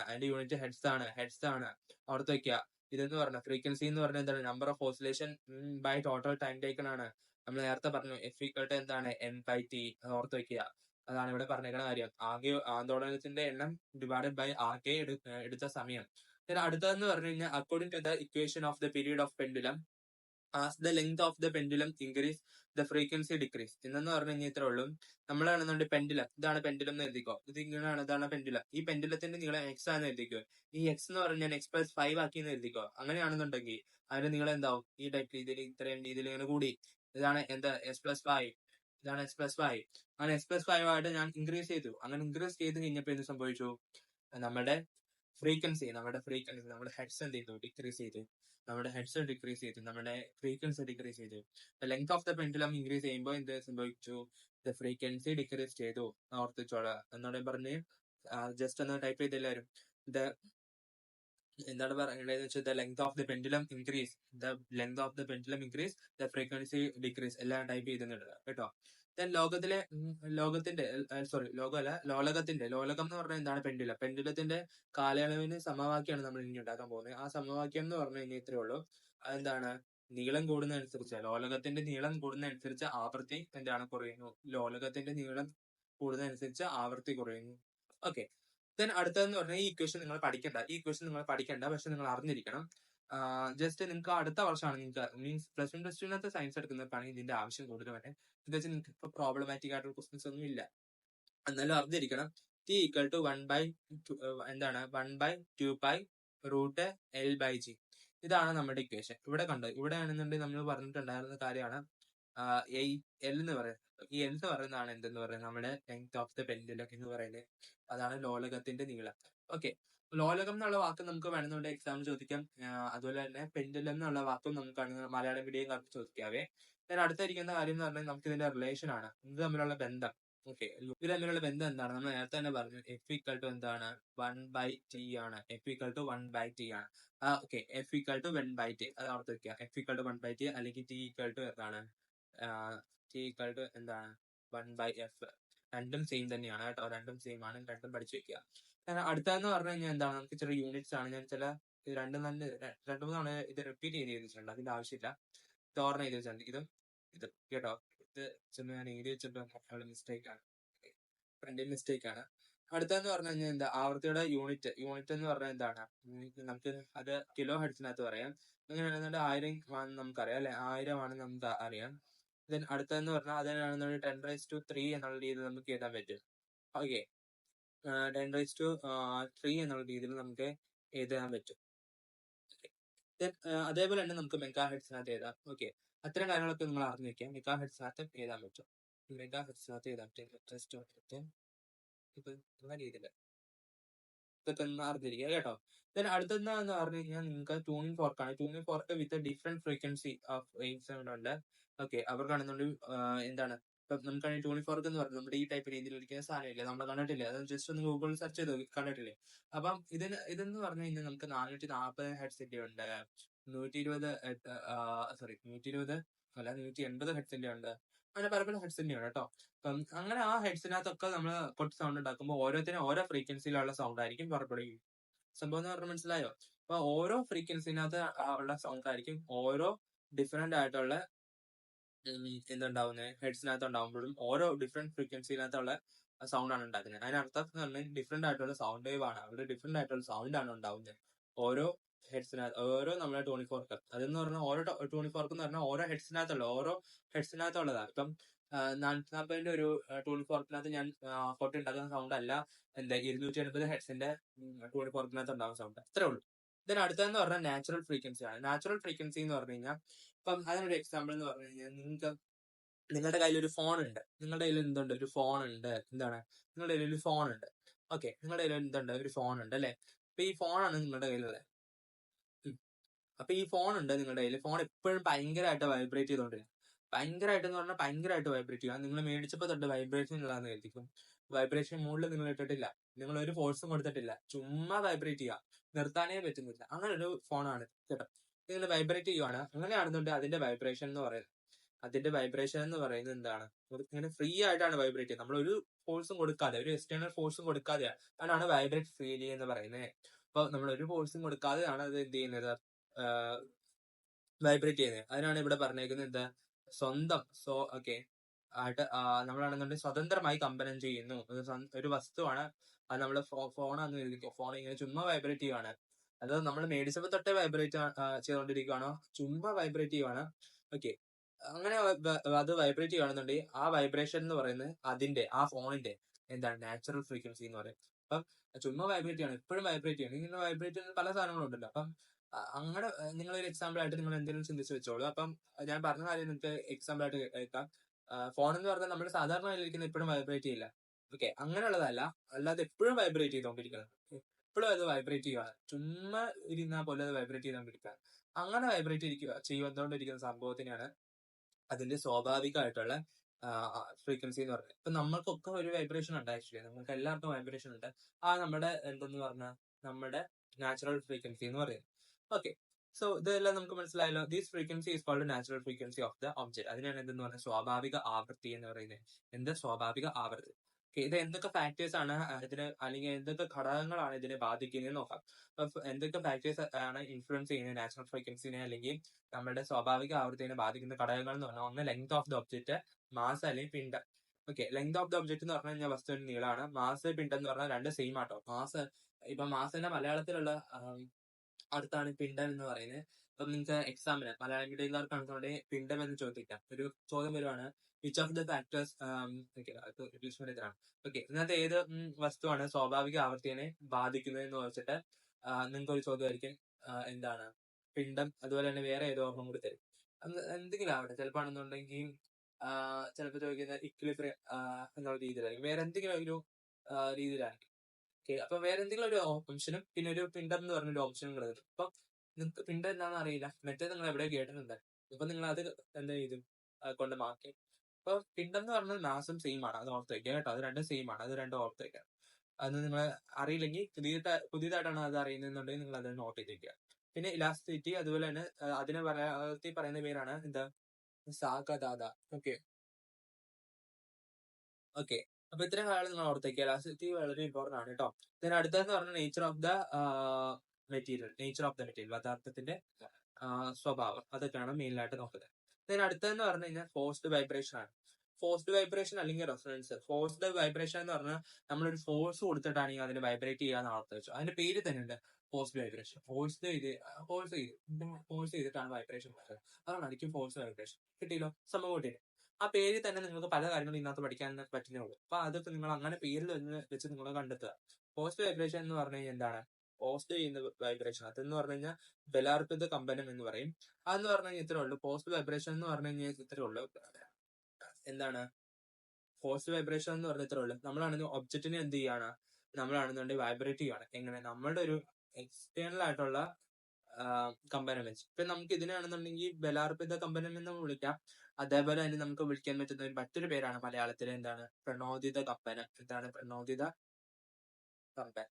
നിങ്ങൾ ഈ പ്രണോദിത കമ്പനം എന്നുള്ളത് നിങ്ങൾ പഠിച്ചാൽ മതി കേട്ടോ. നിങ്ങൾ ഇതിപ്പോ പഠിച്ചില്ലെങ്കിലും കുഴപ്പമില്ല. ബലാർപ്പിത കമ്പനം ഇപ്പൊ രണ്ട് രീതിയിൽ നിങ്ങൾക്ക് ചോദിച്ചു കഴിഞ്ഞാൽ രണ്ട് സെയിം ആണെന്ന് ഓർത്ത് വെക്കുക.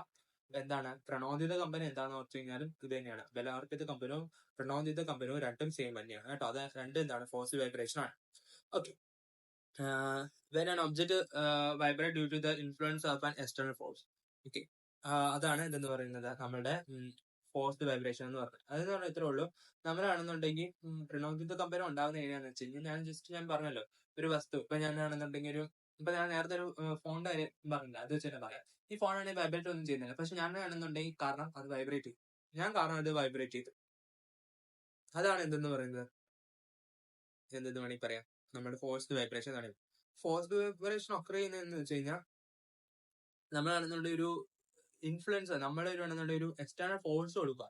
ആ ഫോഴ്സിന്റെ ഭാഗമായിട്ടാണ് അവിടെ എന്തുണ്ടാവുന്നത്, വൈബ്രേഷൻ ഉണ്ടാവുന്നത്. ആ വൈബ്രേഷൻ ആണ് നമ്മൾ ഫോഴ്സ്ഡ് വൈബ്രേഷൻ എന്ന് പറയാം. അപ്പം എന്താണ്, നമ്മളാണെന്നുണ്ടെങ്കിൽ ഒരു ബലത്തിന്റെ ഒരു ബാഹ്യബലം, നമ്മൾ പുറത്തുനിന്നുള്ള ബലമാണ് ബാഹ്യബലം എന്ന് പറയുന്നത്.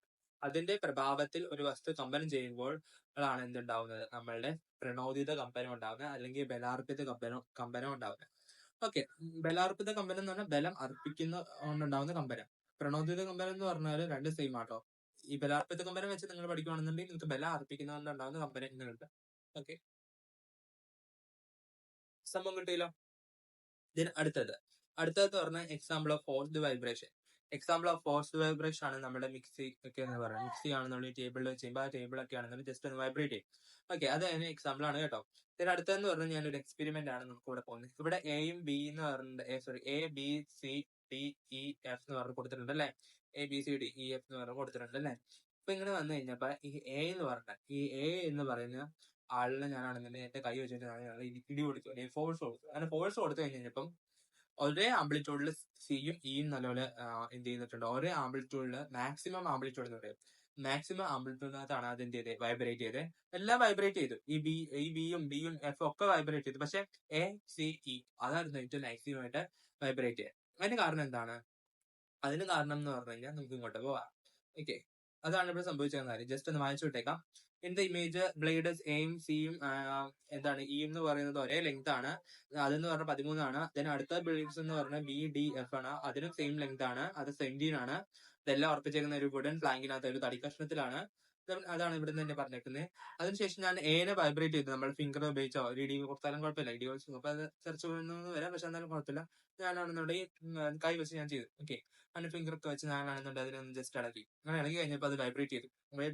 അങ്ങനെ വൈബ്രേറ്റ് ചെയ്ത് കഴിഞ്ഞപ്പോൾ ഏറ്റവും മാക്സിമം ആയിട്ടുള്ള എ ആണെന്നുണ്ടെങ്കിൽ എന്ന് വെച്ചാണ് ചെയ്തത്. അപ്പം ഇത് സംഭവിച്ചതെന്ന് വെച്ചാൽ സിയും ഇയും ആണെന്നുണ്ടെങ്കിൽ നല്ല ഹയർ ആംപ്ലിറ്റ്യൂഡിനകത്തത് എന്ത് ചെയ്തു, നല്ല ആംപ്ലിറ്റ്യൂഡിനകത്ത് ഹയർ ആംപ്ലിറ്റ്യൂഡിനകത്തത് വൈബ്രേറ്റ് ചെയ്തു. പക്ഷെ ഡി ബി എഫ് എന്ന് പറയുന്ന സംഭവം എന്താണ്, സ്മോളർ ആംപ്ലിറ്റ്യൂഡിനകത്താണ് വൈബ്രേറ്റ് ചെയ്തത്. അതിന് കാരണം എന്ന് പറഞ്ഞു കഴിഞ്ഞാൽ എന്താണെന്നാണ് ഇവിടെ ചോദിച്ചത്. അപ്പൊ നമുക്ക് അത് കണ്ടെത്തണ്ടേ.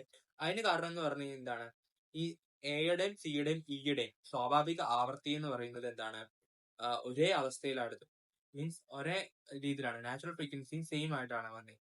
ഇപ്പം C E and maximum amplitude reach maximum amplitude because their natural frequency match the vibration frequency of the blade. അപ്പൊ ബ്ലേഡിന്റെ വൈബ്രേഷൻ ഫ്രീക്വൻസി ആയിട്ട് എ ആണല്ലോ നമ്മൾ തട്ടി വിട്ടത്. എയുടെ വൈബ്രേഷൻ ഫ്രീക്വൻസി ആയിട്ട് സിയുടെയും ഇയുടെയും മാക്സിമം ആംപ്ലിറ്റ്യൂഡ് ആയിട്ട് നമ്മുടെ സിയുടെയും ഇയുടെയും നാച്ചുറൽ ഫ്രീക്വൻസി മാച്ച് ചെയ്തു. ഒന്നെന്ന് പറയാം, ഒന്നുകൂടെയും പറഞ്ഞുതരാം. നമ്മുടെ ബ്ലേഡ് ഇല്ലേ, നമ്മുടെ ബ്ലേഡ് എന്ന് പറഞ്ഞ ഏതൊക്കെയാണ്, നമ്മുടെ എ ബ്ലേഡ്, ആ ബ്ലേഡ് തട്ടിക്കഴിഞ്ഞപ്പോൾ അതിന് ഫ്രീക്വൻസി ഉണ്ട്. ആ ഫ്രീക്വൻസി അല്ലെങ്കിൽ വൈബ്രേഷൻ ചെയ്തു. ആ വൈബ്രേഷൻ എന്ന് പറയുന്നത് എന്ന് പറഞ്ഞു കഴിഞ്ഞാൽ നമ്മുടെ സിയുടെയും ഇയുടെയും നാച്ചുറൽ ഫ്രീക്വൻസിക്ക് തുല്യമായിരുന്നു. ഓക്കെ, ഇത്രേ ഉള്ളൂ. ഇതിനാണ് എന്തെന്ന് പറയുന്നത്, റെസൊണൻസ് എന്ന് പറയുന്നത്. ഈ ഫിനോമിനയാണ് റെസൊണൻസ് എന്ന് പറയുന്നത്. അപ്പൊ റെസൊണൻസ് ഒക്കെ അറിയുന്നത് എങ്ങനെയാണ്, ഒരു ഫോഴ്സ്ഡ് വൈബ്രേഷൻ ഉണ്ടാകുമ്പോഴാണ്. അപ്പൊ ഫോഴ്സ്ഡ് വൈബ്രേഷൻ ഫ്രീക്വൻസി മാച്ച് ചെയ്യും ഇങ്ങോട്ട് natural frequency. Forced vibration frequency match to natural ഫ്രീക്വൻസിനാണ് ഇതെന്ന് പറഞ്ഞത് കോസ് മാക്സിമം ആംപ്ലിറ്റ്യൂഡ് വൈബ്രേഷൻ. ഇതിനാണ് റെസൊണൻസ് എന്ന് പറഞ്ഞത്. അപ്പം നമ്മളിപ്പോ പറഞ്ഞത് കാര്യം എന്ന് പറഞ്ഞു കഴിഞ്ഞാൽ, നമ്മളിവിടെ നേരത്തെ പറഞ്ഞ കാര്യം എന്ന് പറഞ്ഞാൽ എന്താണ്, നമ്മളൊരു ഫോഴ്സ്ഡ് ആയിട്ടുള്ള വൈബ്രേഷൻ അല്ലെങ്കിൽ എന്താണ് പ്രണോദിത കമ്പനം, നമ്മുടെ പ്രണോദിത കമ്പനത്തിന്റെ ആവൃത്തി എന്ന് പറഞ്ഞത് ഒരു വസ്തുവിന്റെ സ്വാഭാവിക ആവൃത്തിയുമായി എന്താണ് പൊരുത്തപ്പെടുമ്പോൾ അനുനാദം സംഭവിക്കുന്നത്. ഓക്കെ, ഇതാണ് എന്തെന്ന് പറഞ്ഞത് പരമാവധി ആയിട്ടുള്ള ആയിട്ടുള്ള കമ്പനം ഉണ്ടാക്കുന്നത്. അപ്പൊ ഇതിനെയാണ് എന്തെന്ന് പറയുന്നത്, നമ്മളാണെന്നുണ്ടെങ്കിൽ റെസൊണൻസ് എന്ന് പറയുന്നത്. ഓക്കെ, ഇതിനാണ് റെസൊണൻസ് എന്ന് പറയുന്നത്. സംഭവം കിട്ടിയല്ലോ. റെസൊണൻസിന്റെ മലയാളത്തിൽ വിളിക്കുന്ന പേരാണ് എന്ത്, അനുനാദം. അനുനാദം. Okay, resonance column. ഇപ്പൊ റെസൊണൻസ് കോളം എന്ന് പറഞ്ഞു കഴിഞ്ഞാൽ അനുനാദം എന്ന് പറയും. അനുനാദത്തിന്റെ നാളം എന്ന് പറയാം. അപ്പൊ അതെന്ന് പറഞ്ഞാൽ ഇത്രേ ഉള്ളൂ. നമ്മളാണെന്നുണ്ടെങ്കിൽ ഒരു PVC പൈപ്പ് ഇതുണ്ട്, ഇതിനകത്ത് കിടക്കുന്ന ഒരു PVC പൈപ്പ് എടുത്തിട്ടുണ്ട്.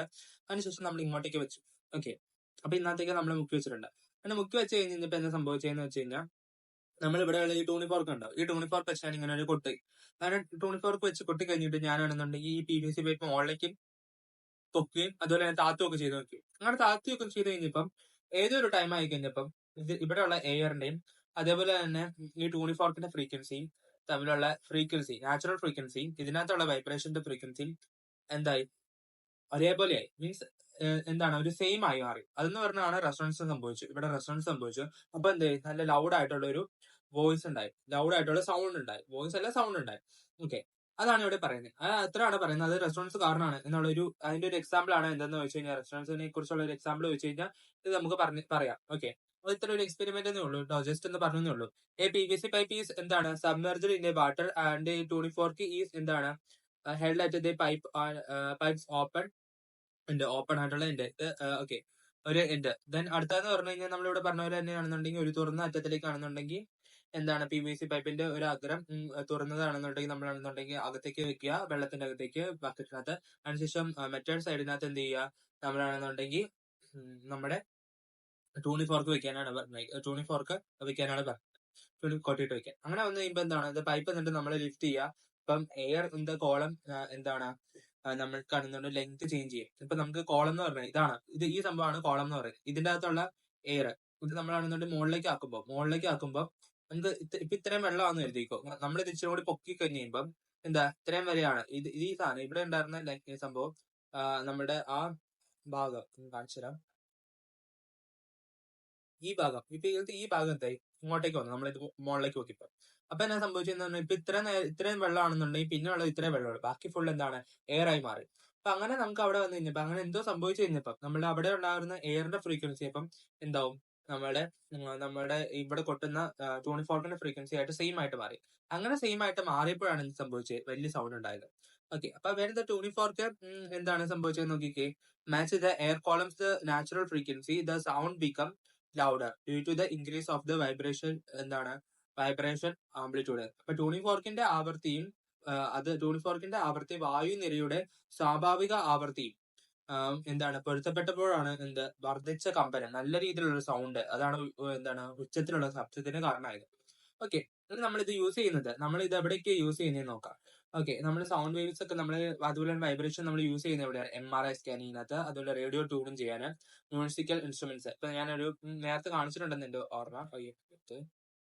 ഓക്കെ, നേരത്തെ ഞാൻ കാണിച്ചിട്ടുണ്ടെന്ന് എന്റെ ഓർമ്മ. ഞാൻ ഇവിടെ കൊണ്ട് ഒരു പടം വരച്ചിട്ടുണ്ടായിരുന്നു, ഗിറ്റാറിന്റെ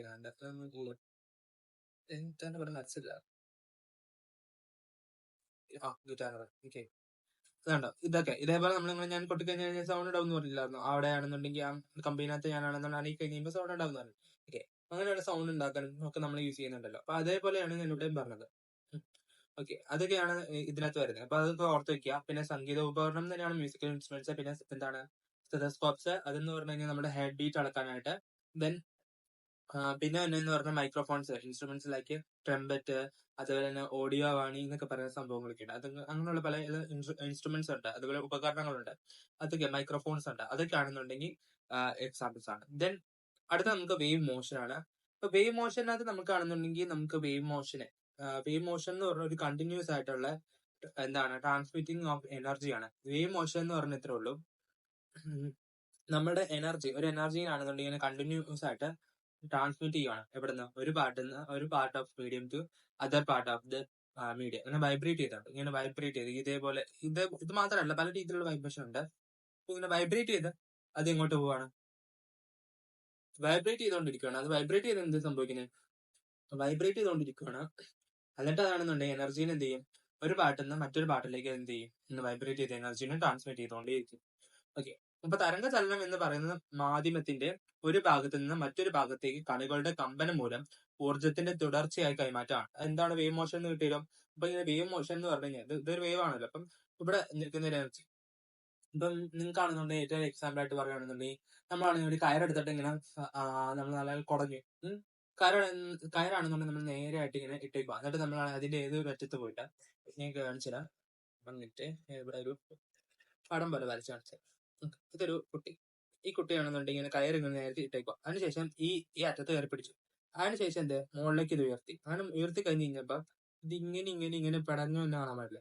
അപ്പൊ അതിന് കാരണം എന്താണ്? ഇവിടെ നമ്മളാണ് ഒരു കൈനറ്റിക് എനർജി, നമ്മളൊരു ഫോഴ്സ് കൊടുത്തു, ഒരു എനർജി കൊടുത്തു. ആ എനർജി ഇങ്ങോട്ട് പോയി ലാസ്റ്റ് ഇവിടെ എത്തി. അങ്ങനെ എത്തി കഴിഞ്ഞ് കഴിഞ്ഞപ്പോഴാണ് അത് എന്ത് ചെയ്യുന്നത്, താഴേക്കായിട്ട് അതായിട്ട് വീണ്ടും ഇതേ അവസ്ഥയിലേക്ക് തന്നെ എത്തും. അപ്പൊ അതെന്ന് പറഞ്ഞാൽ എന്താണ് ആക്ച്വലി?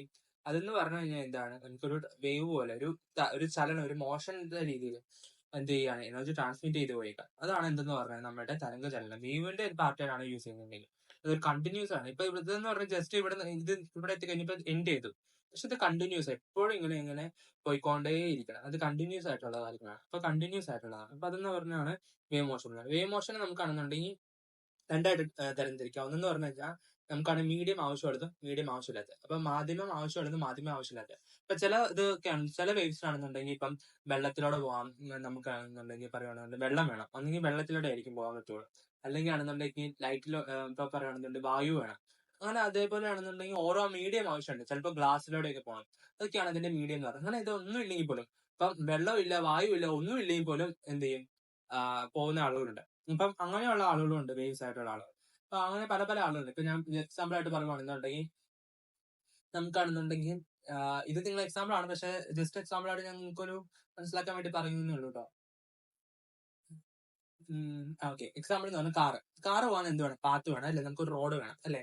റോഡ് ഇല്ലെങ്കിൽ നമുക്ക് കാണുന്നുണ്ട് കാർ ഓടിച്ചുകൊണ്ട് പോകാൻ പറ്റില്ല. ഓക്കെ, പക്ഷെ നമുക്ക് എയ്റോപ്ലെയിൻ ആണെന്നുണ്ടെങ്കിൽ എന്ത് ചെയ്യും, ആകാശത്തോടെയും പോകും അല്ലെ, റോഡിലൂടെയും പോകും, ആകാശത്തോടെയും പോകും. ഓക്കെ, രണ്ട് വഴിയോടെയും നമുക്ക് പോകാൻ പറ്റുക. ഓക്കെ, അങ്ങനെയുള്ള ആളുകൾ എന്ന് വേണമെങ്കിൽ പറയാം. അതാണ് നമുക്ക് വേണമെന്നൊന്നുമില്ല, മീഡിയ ആവശ്യമൊന്നുമില്ല. മറ്റേതിന് മീഡിയ ആവശ്യമുണ്ട്. എയ്റോപ്ലെയിൻ ആണെന്നുണ്ടെങ്കിൽ താഴെ നമുക്കറിയാം റൺവേ ട്രാക്കിനോട് പോയി കഴിഞ്ഞിട്ടാണ് മുകളിലേക്ക് വരിക. അപ്പം നമുക്ക് വേണമെന്നുണ്ടെങ്കിൽ എന്ത് ഓടിച്ചുകൊണ്ട് വേണമെന്നുണ്ടെങ്കിൽ റോഡിലൂടെയും പോവാം. ഓക്കെ, ദെൻ അതേപോലെ തന്നെയാണെന്നുണ്ടെങ്കിൽ എന്ത് ചെയ്യും, പറന്നും പോവാം. അവർക്കാണെന്നുണ്ടെങ്കിൽ മീഡിയം ആവശ്യം ഉണ്ടെന്ന് വേണമെങ്കിൽ പറയാം, ആവശ്യമില്ല എന്നും പറയാം.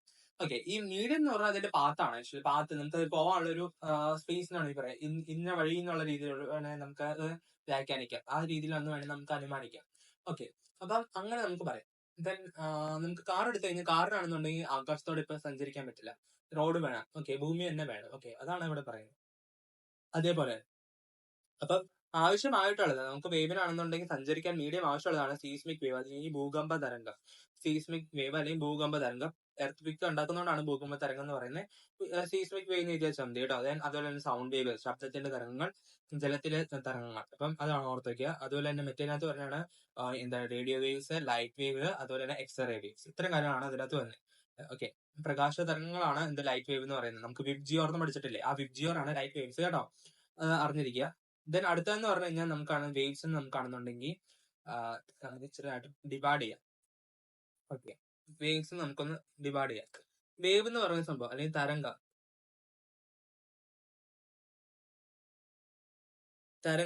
എന്ന് പറയുന്ന സംഭവത്തെ നമുക്ക് നമുക്ക് രണ്ടായിട്ട് ഡിവൈഡ് ചെയ്യാം. ഒന്ന് യാന്ത്രികമായിട്ടുള്ള വേവ്, അതേപോലെ എന്താണ് നമുക്ക് പിന്നെ വിളിക്കാൻ പറ്റുന്നതാണ് നമുക്ക് ഓക്കെ യാന്ത്രികമായിട്ടും, പിന്നെ EM waves, electro magnetic waves. Okay, EM waves. അപ്പൊ യാന്ത്രികം എന്ന് പറഞ്ഞാൽ എന്താണ്, തരംഗം എന്ന് പറഞ്ഞ വേവ്സ്, ഇതിനെ നമ്മൾ എന്തെന്ന് വിളിക്കാം, മെക്കാനിക്കൽ വേവ്സ് എന്ന് വിളിക്കാം. ഓക്കെ, സംഭവം കിട്ടുക. അപ്പം ഈ മെക്കാനിക്കൽ വേവ്സിനകത്ത് നമുക്ക് വീണ്ടും ഡിവൈഡ് ചെയ്യാം എന്തായിട്ട്, ലോഞ്ചിറ്റ്യൂഡിനൽ വേവ്സ് എന്നും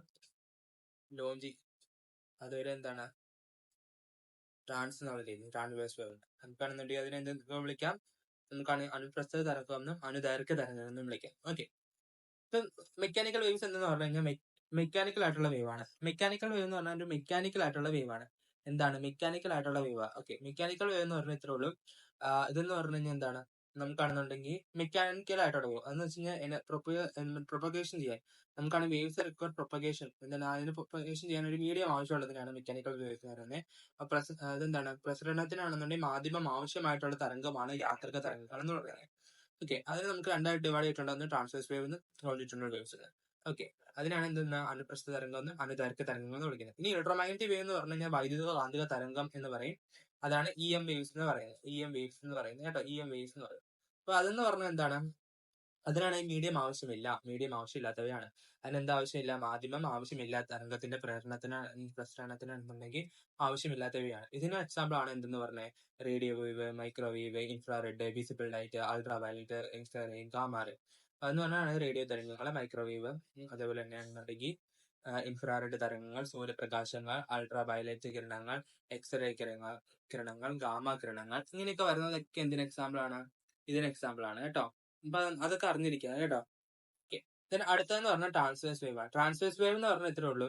അത് അനുപ്രസ്ഥ തരംഗം എന്ന് വേണമെങ്കിൽ പറയാം. അത് ഇങ്ങനെയാണ് അനുപ്രസ്ഥ തരംഗം എന്ന് പറയുന്നത്. അതെന്ന് പറഞ്ഞാൽ particle of the medium vibrate perpendicular to the direction of the wave propagation. അപ്പൊ എന്ന് പറഞ്ഞാൽ particle of the medium vibrate perpendicular ആയിട്ടാണ് എന്ത് ചെയ്യുന്നത്. ഇവിടെ നമ്മൾ ഓർത്ത് വെച്ചാൽ ഇതിനകത്ത് ഈ പെർപെൻഡിക്കുലർ എന്ന് പറഞ്ഞാൽ ഓർത്ത് വെക്കാം. മറ്റേത് അപ്പൊ നമ്മൾ പാരലാക്കി കഴിഞ്ഞാൽ നമുക്ക് ലോഞ്ചിട്ടുള്ള വേവ് ഉണ്ട്. ഇത് പെർപെൻഡിക്കുലർ ആണ്, മറ്റേത് എന്താണ് പാരലാണ്. അപ്പൊ ട്രാൻസ്വേഴ്സ് വേവ് എന്ന് പറഞ്ഞു കഴിഞ്ഞാൽ ഇത്ര ഓർത്ത് വെച്ചുണ്ട്. ട്രാൻസ്വേഴ്സ് വേവ് എന്ന് പറഞ്ഞു കഴിഞ്ഞാൽ എന്തുണ്ട്? ക്രസ്റ്റും ഉണ്ട്, തഫും ഉണ്ട്. അപ്പൊ എന്ന് പറഞ്ഞു കഴിഞ്ഞാൽ ഇത് ഇങ്ങനെ ഈ ടൈപ്പ് രീതിയിലായിരിക്കും. പെർപെൻഡിക്കുലർ ഈ ടൈപ്പ് രീതിയിലുള്ള ഒരു വേവ്സ് ആണ് കേട്ടോ. ഇങ്ങനെ ഞാൻ കാണിച്ചു തരാം. ഇത് എന്താ കണ്ട വിശ്വാസം. ഓക്കെ, ഇത് ഇതാണ് എന്ത് ലോഞ്ചിട്ടുള്ള വേവ്സ്. ഓർത്ത് വെച്ചോളാം കേട്ടോ. പടം കൊടുത്തിട്ടുണ്ട്. അത് ഞാൻ ഈ വരച്ച് കൊളവാക്കുന്നില്ല. ഓക്കെ. മാധ്യമത്തിലെ കണികകളാണെന്നുണ്ടെങ്കിൽ തരംഗ പ്രേരണ ദിശയ്ക്ക് ലംബമായിട്ട് 90 ഡിഗ്രി ആംഗിൾ ആണ് അവിടെ ഉണ്ടാവുന്നത് കേട്ടോ. അതാണ് അവിടെ ലംബം എന്ന് പറയുന്നത്. ഇപ്പം പെർപെൻഡിക്കുലർ എന്ന് പറയുന്നത്. അത് ഓർത്ത് വയ്ക്കുക. അവിടെ ക്രസ്റ്റും തഫും ഉണ്ടാവുന്നുണ്ട്. അവിടെ ഉന്നതങ്ങളും അല്ലെങ്കിൽ താഴ് ഓക്കെ, നമുക്ക് അതിനെ പറയുന്നത് ഗർത്തങ്ങൾ എന്നുള്ള രീതിയിൽ കൊടുത്താൽ മതി. ഓക്കെ, ഉന്നതങ്ങളും എന്തുണ്ടാവുന്നത്? താഴ്വരങ്ങൾ എന്ന് പറയുന്ന സംഭവം ഉണ്ടാവുന്നതാണ്. പക്ഷെ നിങ്ങളത് എന്ത് പഠിച്ചാൽ മതി? ഗർത്തങ്ങൾ എന്നുള്ള പേരിൽ പഠിച്ചാൽ മതി കേട്ടോ. ഓക്കെ, ഗർത്തങ്ങൾ എന്നുള്ള രീതിയിൽ നമ്മളെ ശൃംഗങ്ങളും ഗർത്തങ്ങളും പഠിച്ചില്ലായിരുന്നോ? അത് പഠിച്ചാൽ മതി. ഇത് ഈ പേര് ഇപ്പൊ പഠിച്ചില്ല എന്നവർക്കും കുഴപ്പമില്ല. ഞാനത് എഴുതി വെക്കുന്നുണ്ട്. ഓക്കെ, അത് അത് നിങ്ങൾ ഓർത്ത് വെക്കുക. അപ്പം അവിടെ വരുന്ന എന്തൊക്കെയാണ്? ശൃംഗങ്ങളും ഗർത്തങ്ങളും. ഓക്കെ,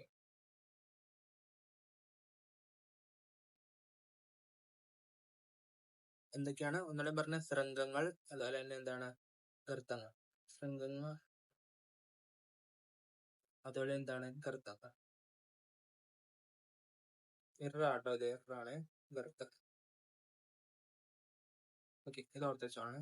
ഗർത്തങ്ങൾ, ശൃംഗങ്ങളും ഗർത്തങ്ങളും. എന്നിട്ട് ഇതാ ഈ പേരും ഇതും ശരിയാണ്. പക്ഷെ നമ്മളെ ശൃംഗങ്ങളെന്ന് എഴുതു നിങ്ങൾക്ക് തന്നേക്കണ ശൃംഗങ്ങൾ തന്നെയാണ്. അപ്പൊ നിങ്ങൾ അത് തന്നെ എഴുതി വെച്ചാൽ.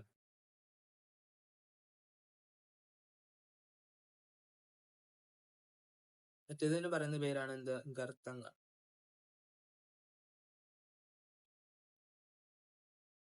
ഓക്കെ, ശൃംഗങ്ങളും ഗർത്തങ്ങളും. ഇതാണ് ശൃംഗങ്ങളും ഗർത്തങ്ങളും. ഓക്കെ, അവിടെയാണെന്നുണ്ടെങ്കിൽ എന്താണ്? പ്രഷറിന്റെ ഡിഫറൻസ് ഉണ്ടാവുന്നില്ല, അല്ലെങ്കിൽ ഒരു പ്രഷർ വേരിയേഷൻസ് ഇവിടെ ഒന്നും ഉണ്ടാവുന്നില്ല.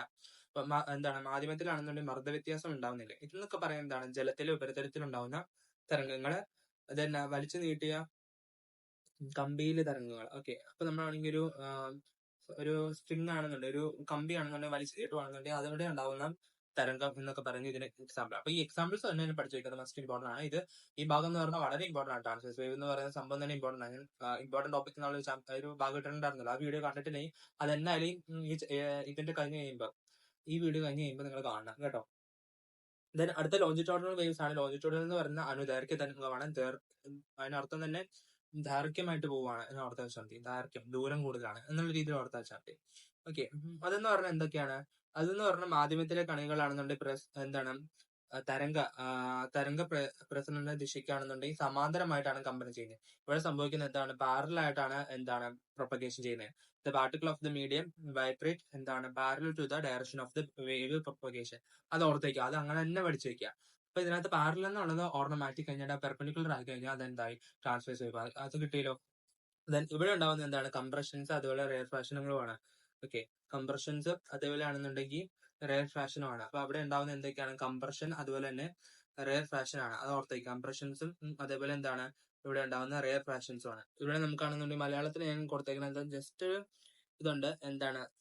സംപീഡനങ്ങളും അതുപോലെ തന്നെ എന്താണ്? വിരളീകരണങ്ങൾ എന്ന് പറഞ്ഞിട്ടുണ്ട്. ഓക്കെ, ഇത് രണ്ടും സെയിം തന്നെയാണ്. ഇത് അല്ലാതെ തന്നെ നമ്മൾ വേറൊരു പേരും കൂടി പറയുന്നുണ്ട്. അതിനാണ് ഉച്ചമർദ്ദ മേഖലയും അതുപോലെ തന്നെ എന്താണ്? ഉച്ചമർദ്ദ മേഖല അതേപോലെ എന്താണ്? അതേപോലെ പിന്നെ പറയുന്ന പേരാണ് നീചമർദ്ദം. നീചം എന്ന് പറഞ്ഞാൽ കൊള്ളില്ല എന്നുള്ള പറയുന്നത്, കുറവ എന്നുള്ള രീതിയിൽ പറഞ്ഞു കേട്ടോ. നീചമർദ്ദ നീചമർദ്ദ മേഖലകൾ. ഇത്തരം കാര്യങ്ങളാണ് അവിടെ കേട്ടോ. ഓക്കെ, ഇത്തരം കാര്യം നമുക്ക് കിട്ടിയല്ലോ. ഇതെല്ലാം നമ്മൾ ഓർത്തേക്കുക, ഈ കാര്യങ്ങൾ ഓർത്തേക്കുക. ഇതിനെ വിളിക്കുന്ന പേരുകൾ നീചമർദ്ദ മേഖലയും ഉച്ചമർദ്ദ മേഖലയും. ഇവിടെ സി എന്ന് പറയുന്നതാണ് എന്ത്, ഉച്ചമർദ്ദ മേഖല. അതുപോലെ തന്നെയാണ് എന്തുണ്ടെങ്കിൽ ആറാണ് എന്തെന്ന് പറയുന്നത്, നീചമർദ്ദ മേഖല. ഓക്കെ, അത് കിട്ടിയല്ലോ. അതിന് പറയുന്ന പേരാണ് കംപ്രഷനും റെയർഫാഷനും. അത് ഓർത്ത് വെക്കണം, അത് ഇമ്പോർട്ടന്റ് ആണ്. ഈ പടം കണ്ടു കഴിഞ്ഞാൽ നമുക്ക് അത് ഏതാണെന്ന് കണ്ടെത്താൻ അറിഞ്ഞിരിക്കണം. ഇതാണ് സി, ഇതാണ് ആറ്. സംഭവം കിട്ടിയല്ലോ. അടുത്തതെന്ന് പറഞ്ഞു കഴിഞ്ഞാൽ എന്താണ്, സൗണ്ട് വേവ് ഇതിന് എക്സാമ്പിൾസ് ആണ്. അതുപോലെ സീസ്മിക് വേവ്സ് ഇതിന് എക്സാമ്പിൾസ് ആണ്. ഇതിന്റെ എക്സാമ്പിൾസ് ഏതൊക്കെയാണെന്ന് അറിഞ്ഞിരിക്കുക. അടുത്തതെന്ന് പറഞ്ഞാൽ എന്താണ്, ക്യാരക്ടറിസ്റ്റിക്സ് ഓഫ് വേവ്സ് ആണ്. അതെന്ന് പറഞ്ഞാൽ നമുക്ക് അറിയുന്ന കാര്യം ആംപ്ലിറ്റ്യൂഡ്. ആംപ്ലിറ്റ്യൂഡ് എന്താണ്, maximum displacement from the mean position. Mean പൊസിഷനിൽ നിന്ന് ഉണ്ടാകുന്ന മാക്സിമം ആയിട്ടുള്ള ആംപ്ലിറ്റ്യൂഡ്, മാക്സിമം ആയിട്ടുള്ള ഡിസ്പ്ലേസ്മെന്റ്. ഓക്കെ, സ്ഥാനാന്തരം. അതാണ് ഇവിടെ എ എന്ന് കൊടുത്തതാണ്. കണ്ടോ, ഇതാണ് എന്തെന്ന് പറയുന്നത്, നമ്മുടെ ഈ ഭാഗത്തെയാണ് എന്തെന്ന് പറഞ്ഞു കഴിഞ്ഞാൽ ഇതാണ് എന്തെന്ന് പറഞ്ഞാൽ ഇവിടെ കൊടുത്തേക്കുന്നത്. അപ്പൊ അതാണ് എന്തെന്ന് പറയാം, നമ്മുടെ ആംപ്ലിറ്റ്യൂഡ്. ഓക്കെ, ആംപ്ലിറ്റ്യൂഡ് എന്താണെന്ന് കിട്ടിയല്ലോ. അതാണ് മാധ്യമത്തില് എന്തെന്ന് പറയുന്നത്, നമുക്ക് മലയാളത്തിൽ പറയുന്ന പേരാണ് എന്താ, ആയാമം അല്ലെങ്കിൽ ആയതി.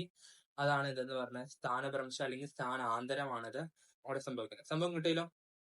ഓക്കെ, അതാണ് പരമാവധി ആയിട്ടുള്ളത്, ഏറ്റവും മാക്സിമം എന്ന് പറയുന്നത്. പീരീഡ് എന്ന് പറഞ്ഞാൽ ടൈം റിക്വയർഡ് ടു എന്താണ് കംപ്ലീറ്റ് വൺ ഓസിലേഷൻ. നമ്മൾ നേരത്തെ തന്നെ പറഞ്ഞതാണ്.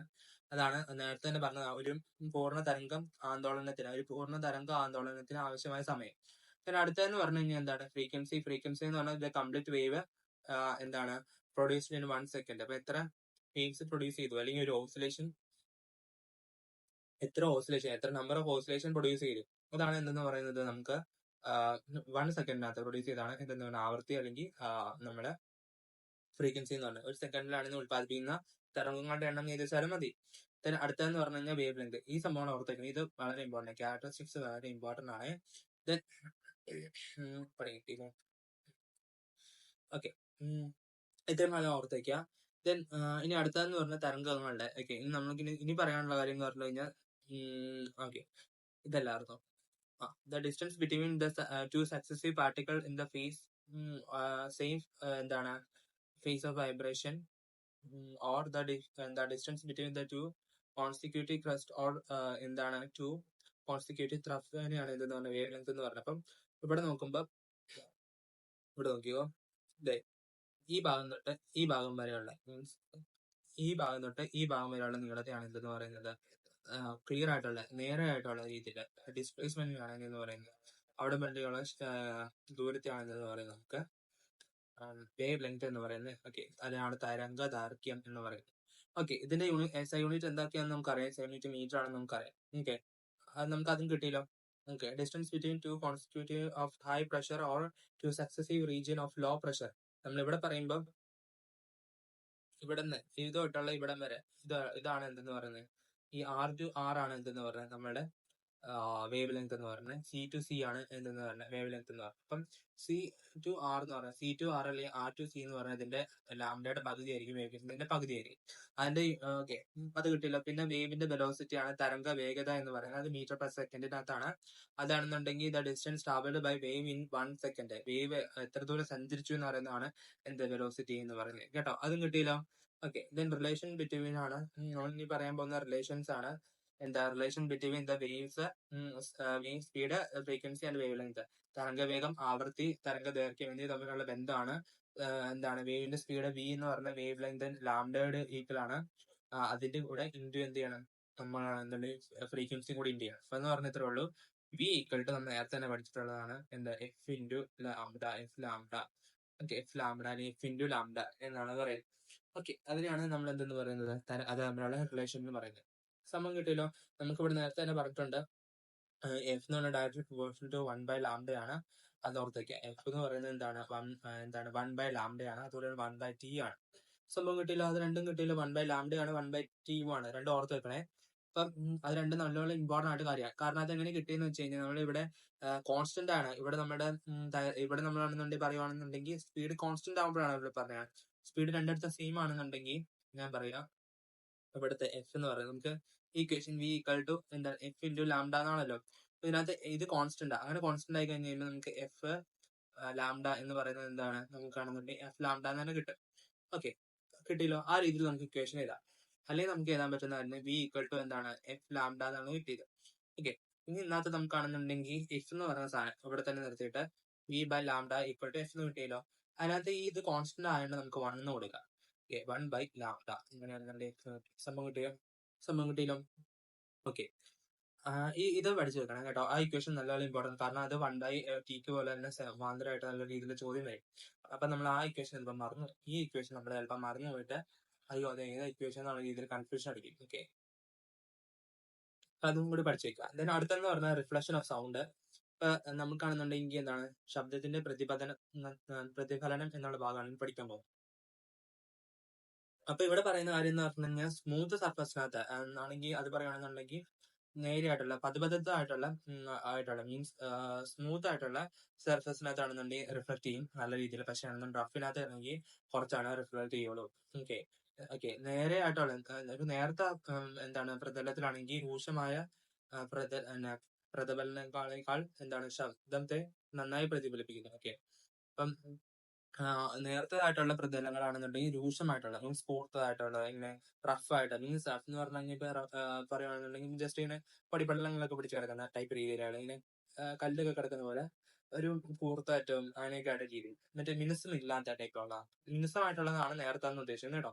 അവിടെയാണ് കൂടുതലായിട്ട് രീതിയിൽ ചെയ്യുന്നത്, റിഫ്ലക്ട് ചെയ്യും, നല്ല രീതിയിൽ റിഫ്ലക്ട് ചെയ്യും. സംഭവം കിട്ടിയല്ലോ. ഓക്കെ, ദെൻ അടുത്തെന്ന് പറഞ്ഞാൽ എന്താണ് റിവർബറേഷൻ ഓഫ് സൗണ്ട് അല്ലെങ്കിൽ ശബ്ദത്തിന്റെ പ്രതിധ്വനി. ഓക്കെ, അതെന്ന് പറഞ്ഞാൽ ഇത്രേ ഉള്ളൂ. നമുക്കാണെന്നുണ്ടെങ്കിൽ സൗണ്ട് വീണ്ടും വീണ്ടും റിപ്പീറ്റ് ചെയ്ത് കേൾക്കുന്നത്. ഇപ്പം ഞാനൊരു സൗണ്ട് ഉണ്ടാക്കാം, ഹലോ ഉണ്ടായി, ഹലോ എന്നുണ്ടായി കഴിഞ്ഞാൽ ഇപ്പൊ അത് നിങ്ങൾക്ക് കേൾക്കുന്നത് എങ്ങനെയാന്ന് വെച്ച് കഴിഞ്ഞാൽ ഹലോ എന്ന് കഴിഞ്ഞിട്ട് പിന്നെ ഹലോ ഹലോ ഹലോ ഹലോ ഈ ടൈപ്പ് രീതിയിലുള്ള. ഓക്കെ, ഇതാണ് എന്തെന്ന് പറഞ്ഞത് റിവർബറേഷന്റെയും ശബ്ദത്തിന്റെ പ്രതിധ്വനി എന്ന് പറയുന്ന സംഭവം. ഓക്കെ, ഇതിന്റെ ഒരു ശാഖയിനകത്ത് വരുന്ന സംഭവമാണ് ആക്ച്വലി. ഇതിന്റെ ബ്രാഞ്ചിനകത്ത് തന്നെയാണ്. ഇങ്ങനെയൊക്കെ ഇതേപോലെ നമുക്ക് കേൾക്കും. ഇങ്ങനെ റിപ്പീറ്റ് ചെയ്യുവാണിത്. ഇതാണെന്നുകൊണ്ട് റിഫ്ലക്ട് ചെയ്യുക, സൗണ്ട് ഇങ്ങനെ റിഫ്ലക്ട് ചെയ്യുകയാണ്, നമുക്കാണ് പ്രതിധ്വനിക്കുന്നതാണ് എന്തെന്ന് പറയുന്നത്. ഓക്കെ, ഇനി അടുത്തെന്ന് പറഞ്ഞു കഴിഞ്ഞാൽ നമുക്കാണെന്നുണ്ടെങ്കിൽ ഇതാണെന്നുണ്ടെങ്കിൽ എന്താണ് ശബ്ദധ്വനി. ഓക്കെ, പ്രതിധ്വനി ആണെങ്കിൽ ശബ്ദമില്ലാത്ത ഒച്ച ഉണ്ടാക്കുക. ഓക്കെ, റിവർബറേഷൻ ആണെന്നുണ്ടെങ്കിൽ കോസ് നോയ്സ്. ഇതാണ് എന്ന് പറഞ്ഞാൽ ഒച്ച ഉണ്ടാക്കുന്നത്. അപ്പൊ ഒച്ചയാണെന്നുണ്ടെങ്കിൽ ഉണ്ടാകുന്നവരാണ്, ശബ്ദമില്ലാത്ത രീതിയിലുള്ള ഒച്ച ഉണ്ടാക്കുന്നതാണ് പ്രതിധ്വനി എന്ന് പറയുന്നത്. ഓക്കെ, അപ്പൊ അതൊക്കെ ഉണ്ടാക്കുന്ന ആരാണ്, നമ്മുടെ നോയ്സ് ഉണ്ടാക്കുന്നതൊക്കെ ആരാണ്, നമ്മുടെ പ്രതിധ്വനി എന്ന് വേണമെങ്കിൽ പറയാം. അടുത്തതെന്ന് പറഞ്ഞാൽ എക്കോ. എക്കോ എന്ന് പറഞ്ഞാൽ ഈ റിവർബറേഷൻ എന്ന് പറഞ്ഞാൽ ശരിക്കും ഇത്രേ ഉള്ളൂ. നമ്മളാണെന്നുണ്ടെങ്കിൽ റിഫ്ലക്ട് ചെയ്യില്ലേ, അത്രേ ഉള്ളൂ. ഞാനിപ്പോ പറഞ്ഞതൊക്കെ അതിന് എക്സാമ്പിളാ. ഇപ്പം ഹലോ എന്ന് പറഞ്ഞിട്ട് ഹലോ ഹലോ ഹലോ, അതൊക്കെ എക്കോയിനകത്ത് തന്നെ. എക്കോ ഒക്കെ ഇതിന്റെ ആയിട്ട് ബന്ധപ്പെട്ട ശാഖയിനകത്ത് വരുന്നതാണ് കേട്ടോ. ഇപ്പം ഇതൊരു ഭിത്തി തട്ടിട്ടാണ് ഇത് റിഫ്ലക്ട് ചെയ്തത്. അതൊക്കെയാണ് റിവർബറേഷനകത്ത് വരികയാണെന്നുണ്ടെങ്കിൽ അവർ റിഫ്ലക്ട് ചെയ്യുകയാണ്. അപ്പം അത് ഇങ്ങനെ റിപ്പീറ്റ് ചെയ്ത് സംഭവിക്കുകയാണ്. ഇവിടെ ഇതൊന്ന് തട്ടി വീണ്ടും തട്ടി ഇങ്ങനെ വീണ്ടും തട്ടി അതേ രീതിയിൽ വീണ്ടും എന്നിട്ട് നമ്മുടെ ചെവിയിനകത്താണ് കേൾക്കണെയാണ് എന്തെന്ന് പറയുന്നത് നമ്മുടെ റിവർബറേഷൻ. സംഭവം കിട്ടിയില്ല. ദെൻ എക്കോ എന്ന് പറഞ്ഞാൽ ഇത്രേ ഉള്ളൂ. അതെന്ന് പറഞ്ഞാൽ നമ്മളാണെന്ന് നമ്മുടെ തന്നെ സൗണ്ട് റിപ്പീറ്റഡ് ആയിട്ടുള്ള ഇതിൽ വീണ്ടും ഒന്നുകൂടെ കേൾക്കുന്നതിനാണ് എന്തെന്ന് പറഞ്ഞത് എക്കോ എന്ന് പറയുന്നത്. എക്കോ എന്ന് പറഞ്ഞാൽ യഥാർത്ഥ സൗണ്ട് കേട്ടതിന് ശേഷം എന്താണ് ആവർത്തിച്ചുള്ള ശബ്ദം കേൾക്കുന്നതിനാണ് എന്തെന്ന് പറഞ്ഞത് പ്രതിധ്വനി എന്ന് പറയുന്നത്. അതാണ് പ്രതിധ്വനി എന്ന് പറയുന്നത് കേട്ടോ. സംഭവം കിട്ടിയല്ലോ. ഓക്കെ ഓക്കെ, നമുക്ക് അവിടുത്തെ കാര്യങ്ങളെല്ലാം മനസ്സിലായെന്ന് കരുതുന്നു. ഞാനിപ്പോ നിങ്ങളോട് സംസാരിക്കുന്ന ഇപ്പൊ നിങ്ങളുടെ ചെവിനകത്താണ് 1/10 സെക്കൻഡ് നിന്നിട്ടാണ് അത് കേൾക്കുന്നത്. ഇപ്പൊ നമുക്കാണെന്നുണ്ടെങ്കിൽ 1 സെക്കൻഡിന് പകരം ഇപ്പം അതിന് താഴെയാണ് കേൾക്കുന്നത്, നിങ്ങളുടെ സൗണ്ടിനകത്ത് നിൽക്കുന്നതെന്നുണ്ടെങ്കിൽ അത് നിങ്ങൾക്ക് കേൾക്കാൻ പറ്റില്ല. അങ്ങനെ ഒരു സൗണ്ട് ഒന്നും കേൾക്കാൻ പറ്റില്ല. നിങ്ങൾക്കാണെന്നുണ്ടെങ്കിൽ നിങ്ങളുടെ കേൾക്കണം എന്നുണ്ടെങ്കിൽ അത് ക്ലിയർ ആയിട്ട് നിങ്ങളുടെ 1/10 സെക്കൻഡ് നിങ്ങളുടെ ചെവിനകത്ത് നിൽക്കണം. അങ്ങനെയാണ് നമുക്കത് കേൾക്കാൻ പറ്റും. ഓക്കെ, നമുക്ക് കേൾക്കുന്ന ഒരു ശബ്ദം നമ്മുടെ ചെവിയിലാണെന്നുണ്ടെങ്കിൽ 1/10 സെക്കൻഡ് നിലനിൽക്കും. ഇത്ര കാര്യം കിട്ടിയല്ലോ. ഇതിനെ പറയുന്ന പേരാണ് എന്ത്, പെർസിസ്റ്റൻസ് ഓഫ് ഹിയറിംഗ്. ആ പെർസിസ്റ്റൻസ് എന്ന് പറഞ്ഞു കഴിഞ്ഞാൽ അവിടെ സ്ഥിരമായിട്ട് നിലനിൽക്കുക എന്നുള്ള രീതിയിൽ വരണം.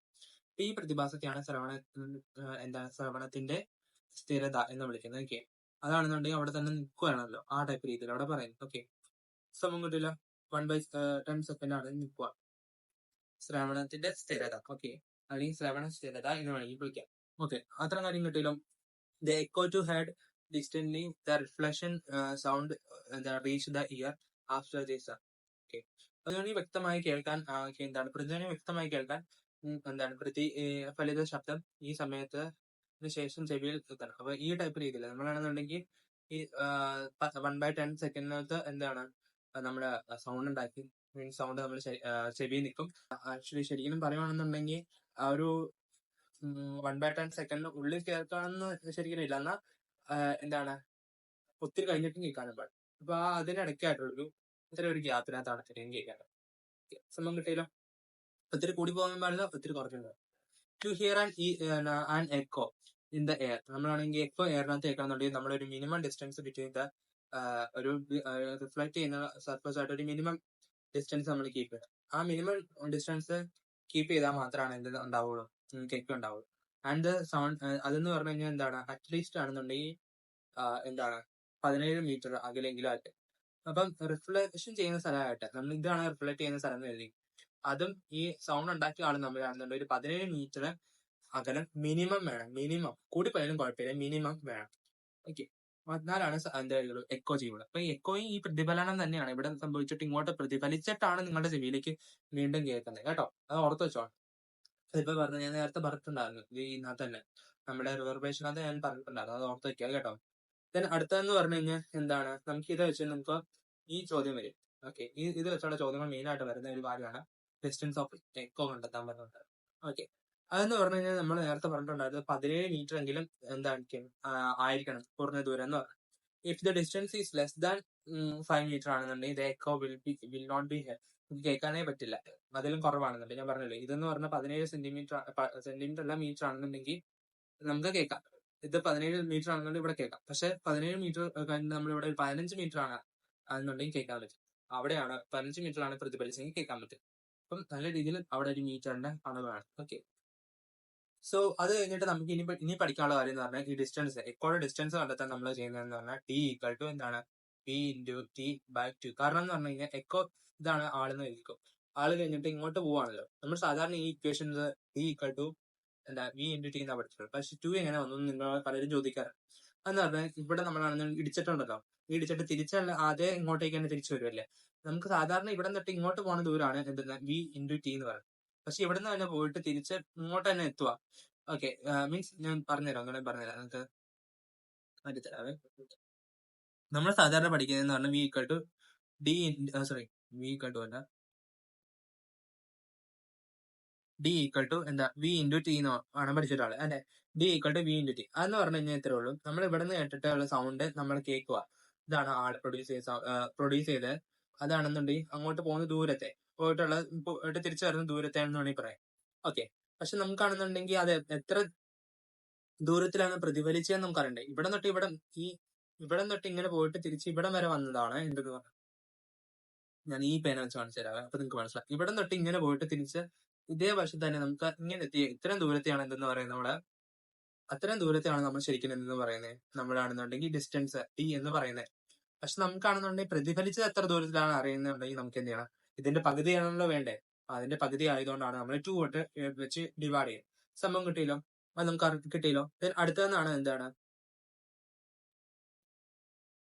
റിവർബ്രേഷൻ. അങ്ങനെ പറഞ്ഞാൽ ഇത്രേ ഉള്ളൂ. നമ്മളാണെന്നുണ്ടെങ്കിൽ ശബ്ദം ആവർത്തിച്ചതാണെന്നുണ്ടെങ്കിൽ പ്രതിധ്വനി കേൾക്കുവാണ്. ഇത് എന്നിട്ട് എന്താണ് ക്രമേണ മാഞ്ഞു. നമ്മൾ നേരത്തെ ഞാൻ പറഞ്ഞിട്ടുണ്ടായിരുന്നു ഈ റിവർബ്രേഷൻ എന്ന് പറയുന്ന സംഭവം എന്താണെന്ന് ഞാൻ പറഞ്ഞിട്ടുണ്ടായിരുന്നു അല്ലെ. അതെന്ന് പറഞ്ഞാൽ ഇത്ര ഉണ്ടായിരുന്നുള്ളൂ. ഞാൻ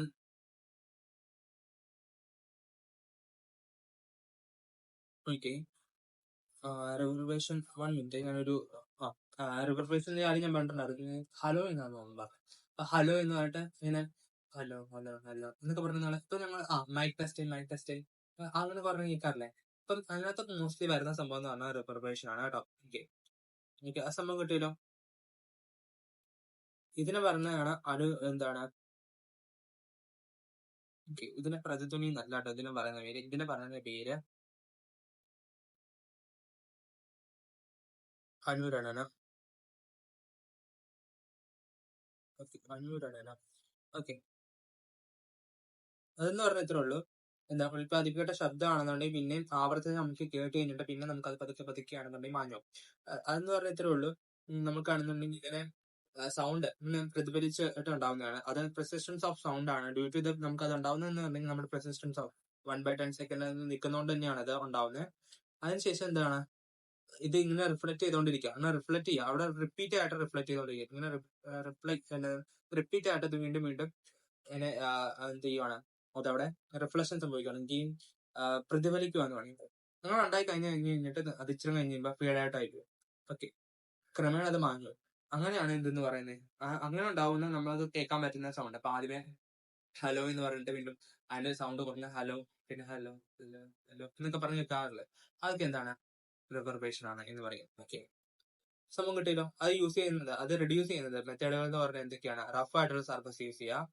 ഓക്കെ, കുഷീൻസ് ഒക്കെ ഉള്ള കർട്ടൻസ് യൂസ് ചെയ്യുക. അതുപോലെ തന്നെ ലാർജ് സിനിമ ആയിട്ടുള്ള സിനിമ ഹാളിനകത്തൊക്കെ ആണെന്നുണ്ടെങ്കിൽ കർട്ടൻസ് ഒക്കെ യൂസ് ചെയ്യാറുണ്ട്. അതുപോലെ ഇപ്പൊ നമ്മളാണെങ്കിൽ വീട്ടിനകത്ത് സോഫ, ഇപ്പം വീട്ടിലാണെങ്കിൽ ഒന്നുമില്ല, സോഫ സെറ്റ് ഒന്നും ഇല്ലെങ്കിൽ ഒരു സാധനം പോലും ഇല്ല, അലമാരയോ ഒന്നുമില്ല, ചുമ്മാ ഒരു മുറി പോയി കഴിയുമ്പോൾ ഇതേ സൗണ്ട് കിട്ടും. പക്ഷെ അലമാര കൊണ്ടിടുന്നു, കുഷീൻ കൊണ്ടിടുന്നു, ദിവാൻ കൊണ്ടിടുന്നു, അങ്ങനെ പല പല സാധനങ്ങൾ സെറ്റ് കൊണ്ടിടുവാണെന്നുണ്ടെങ്കിൽ നമുക്ക് ആ സൗണ്ട് കുറയുന്നതായിട്ട് കർട്ടൻ ഓപ്പൺ. ഓക്കെ, ദെൻ വലിയ സിനിമ ഹാളിലൊക്കെ ആണെന്നുണ്ടെങ്കിൽ രൂക്ഷമായിട്ടുള്ള ഇത് ആവർത്തിച്ച് വരാതിരിക്കും. ഇത് ഭയങ്കര ശല്യമാവുമല്ലോ നമുക്ക്. മീൻസ് സിനിമയിനകത്താണെങ്കിൽ ഒരാൾ ഡയലോഗ് പറയുമ്പോൾ ഇതേപോലെ തന്നെ വീണ്ടും വീണ്ടും ഇങ്ങനെ കേൾക്കുവാണെന്നുണ്ടെങ്കിൽ എന്ത് ചെയ്യും, നമുക്കത് ഒരു ബോറിംഗ് ആവില്ല. അതുകൊണ്ടാണ് നമ്മൾ കർട്ടൻസ് ഒക്കെ യൂസ് ചെയ്യുന്നത്. അപ്പൊ അവിടുത്തെ സർഫസ് ഒക്കെ ഒരു റഫ് ആയിട്ടുള്ള സർഫസ് ആയിരിക്കും, സ്മൂത്ത് ആയിട്ടുള്ള സർഫസ് ആയിരിക്കും. ഓക്കെ, അങ്ങനത്തെ കാര്യങ്ങൾ നമ്മൾ ഓർത്തിക്കുക. പിന്നെയാണെന്നുണ്ടെങ്കിൽ വീടുകൾക്കാണെന്നുണ്ടെങ്കിൽ എന്താ, വീടുകളിലാണ് നമ്മൾ യൂസ് ചെയ്യുന്നതാണ് കർട്ടൻസ് യൂസ് ചെയ്യാറുണ്ട് അല്ലെ, നമ്മള് കർട്ടൻസ് യൂസ് ചെയ്യാറുണ്ട്. അതുപോലെ സ്പോഞ്ച്, നമ്മുടെ സ്പോഞ്ചസ് വെച്ച് നമുക്ക് യൂസ് ചെയ്യാറുണ്ട്. സ്പോഞ്ചസ് മോസ്റ്റ്ലി യൂസ് ചെയ്യുന്നത് കുഷീനകത്ത് യൂസ് ചെയ്യുന്നത് ഞാൻ പറഞ്ഞത്. ഓക്കെ, ലിമിറ്റേഷൻ ഓഫ് ഓഡിബിലിറ്റി, നമുക്ക് ലിമിറ്റ്സ് ഓഫ് ഓഡിബിലിറ്റി, ലിമിറ്റേഷൻ അല്ല, ലിമിറ്റ്സ് ഓഫ് ഓഡിബിലിറ്റി. അപ്പം അതിന്റെ പരിധി എന്നുള്ള രീതിയിൽ പറഞ്ഞേക്കുന്ന കാര്യം എന്ന് പറഞ്ഞു കഴിഞ്ഞാൽ, നമുക്കാണെങ്കിൽ ഹ്യൂമൻസ് ആയിട്ടുള്ള ആൾക്കാരെന്നുണ്ട് ഒരു ലിമിറ്റഡ് ആയിട്ടുള്ള ഫ്രീക്വൻസി മാത്രമേ നമുക്ക് കേൾക്കാൻ പറ്റുള്ളൂ. ഓക്കെ, അത് മനുഷ്യർക്കാണെങ്കിൽ കേൾക്കാനാണെന്നുണ്ടെങ്കിൽ ഒരു പരിധിയുണ്ട്. അതെന്ന് പറഞ്ഞാൽ എത്രയാണ് 20 ഹെർട്സ് ടു എന്താണ് 20,000 ഹെർട്സ് ആണ്. ഓക്കെ, 20,000 ഹെർട്സ് ആണ് നമുക്ക് കേൾക്കാൻ പറ്റുന്നത് ഏറ്റവും മാക്സിമം. ഏറ്റവും കുറഞ്ഞെന്ന് പറഞ്ഞാൽ എന്താണ് 20 ഹെർട്സ് ആണ്. അപ്പൊ ഇതിനിടയിലാണ്. അപ്പൊ ഇതിന് ഏകദേശം ഇതിന് താഴെയാണ്, 20 ഹെർട്സിന് താഴെയാണെന്നുണ്ടെങ്കിൽ, അതിന് മുകളിലാണെന്നുണ്ടെങ്കിൽ നമുക്ക് 20 ഹെർട്സിന് താഴെയാണ് നമുക്ക് കേൾക്കാൻ പറ്റില്ല. അതുപോലെ 20,000 ഹെർട്സിന് മുകളിലാണെന്നുണ്ടെങ്കിൽ നമുക്ക് കേൾക്കാൻ പറ്റില്ല. ഇതിനാണ് ഇതെന്ന് പറയുന്നത് ലിമിറ്റ് ഓഫ് ഓഡിബിലിറ്റി എന്ന് പറയുന്നത്. Okay, the sound frequency below ആണെന്നുണ്ടെങ്കിൽ 20 ഹെർട്സിന് ബിലോ ആണെന്നുണ്ടെങ്കിൽ അതിനെന്താ ഇൻഫ്രാറെഡ് എന്നും, 20 ഹെർട്സിനും താഴെയാണെന്നുണ്ടെങ്കിൽ ഇതിനെന്താ പറയുന്നത് ഇൻഫ്രാറെഡ് എന്നും, ഇൻഫ്രാസോണിക് അല്ലെങ്കിൽ ഇൻഫ്രാറെഡ് അല്ല, ഇൻഫ്രാസോണിക് വേവ്സ് എന്ന് പറയും. ഓക്കെ, ഇൻഫ്രാസോണിക് വേവ്സ് എന്ന് പറയും. അതാണ് പറയുന്നത് ഇൻഫ്രാസോണിക് വേവ്സ് കേട്ടോ. ദെൻ അടുത്തതെന്ന് പറഞ്ഞു കഴിഞ്ഞാൽ, അടുത്തതായിട്ടുള്ള വേവ്സ് ആണ് ഇതെന്ന് പറഞ്ഞാൽ അൾട്രാസോണിക് വേവ്സ്. അതെന്ന് പറഞ്ഞു കഴിഞ്ഞാൽ 20,000 ഹെർട്സിന് മുകളിലായിട്ടുള്ള വേവ്സ്.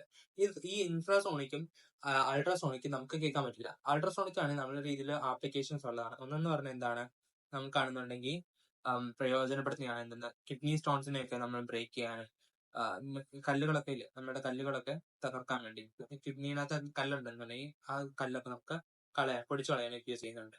അതുപോലെ തന്നെയാണെങ്കിൽ തെറാപ്പിനകത്ത് യൂസ് ചെയ്യുന്നുണ്ട്. അതുപോലെയാണെന്നുണ്ടെങ്കിൽ എന്താണ്, നമുക്കാണെങ്കിൽ ഇന്റേണൽ ഓർഗൻസിന്റെ ഒക്കെ ഇമേജസ് എടുക്കണമെന്നുണ്ടെങ്കിൽ അത് യൂസ് ചെയ്യാറുണ്ട്. ഓക്കെ, അതെങ്ങനെയാന്ന് വെച്ച് കഴിഞ്ഞാൽ, നമ്മൾ അൾട്രാസോണിക് വേവ്സ് ആണെങ്കിൽ എന്ത് ചെയ്യും, ട്രാവൽ ചെയ്യും നമ്മുടെ ബോഡി ടിഷ്യൂസിനകത്ത്, എന്നിട്ട് റിഫ്ലക്ട് ചെയ്യും ഫ്രം പാർട്സ്. അപ്പൊ നമ്മുടെ ചില പാർട്സിനകത്ത് അത് റിഫ്ലക്ട് ചെയ്യും.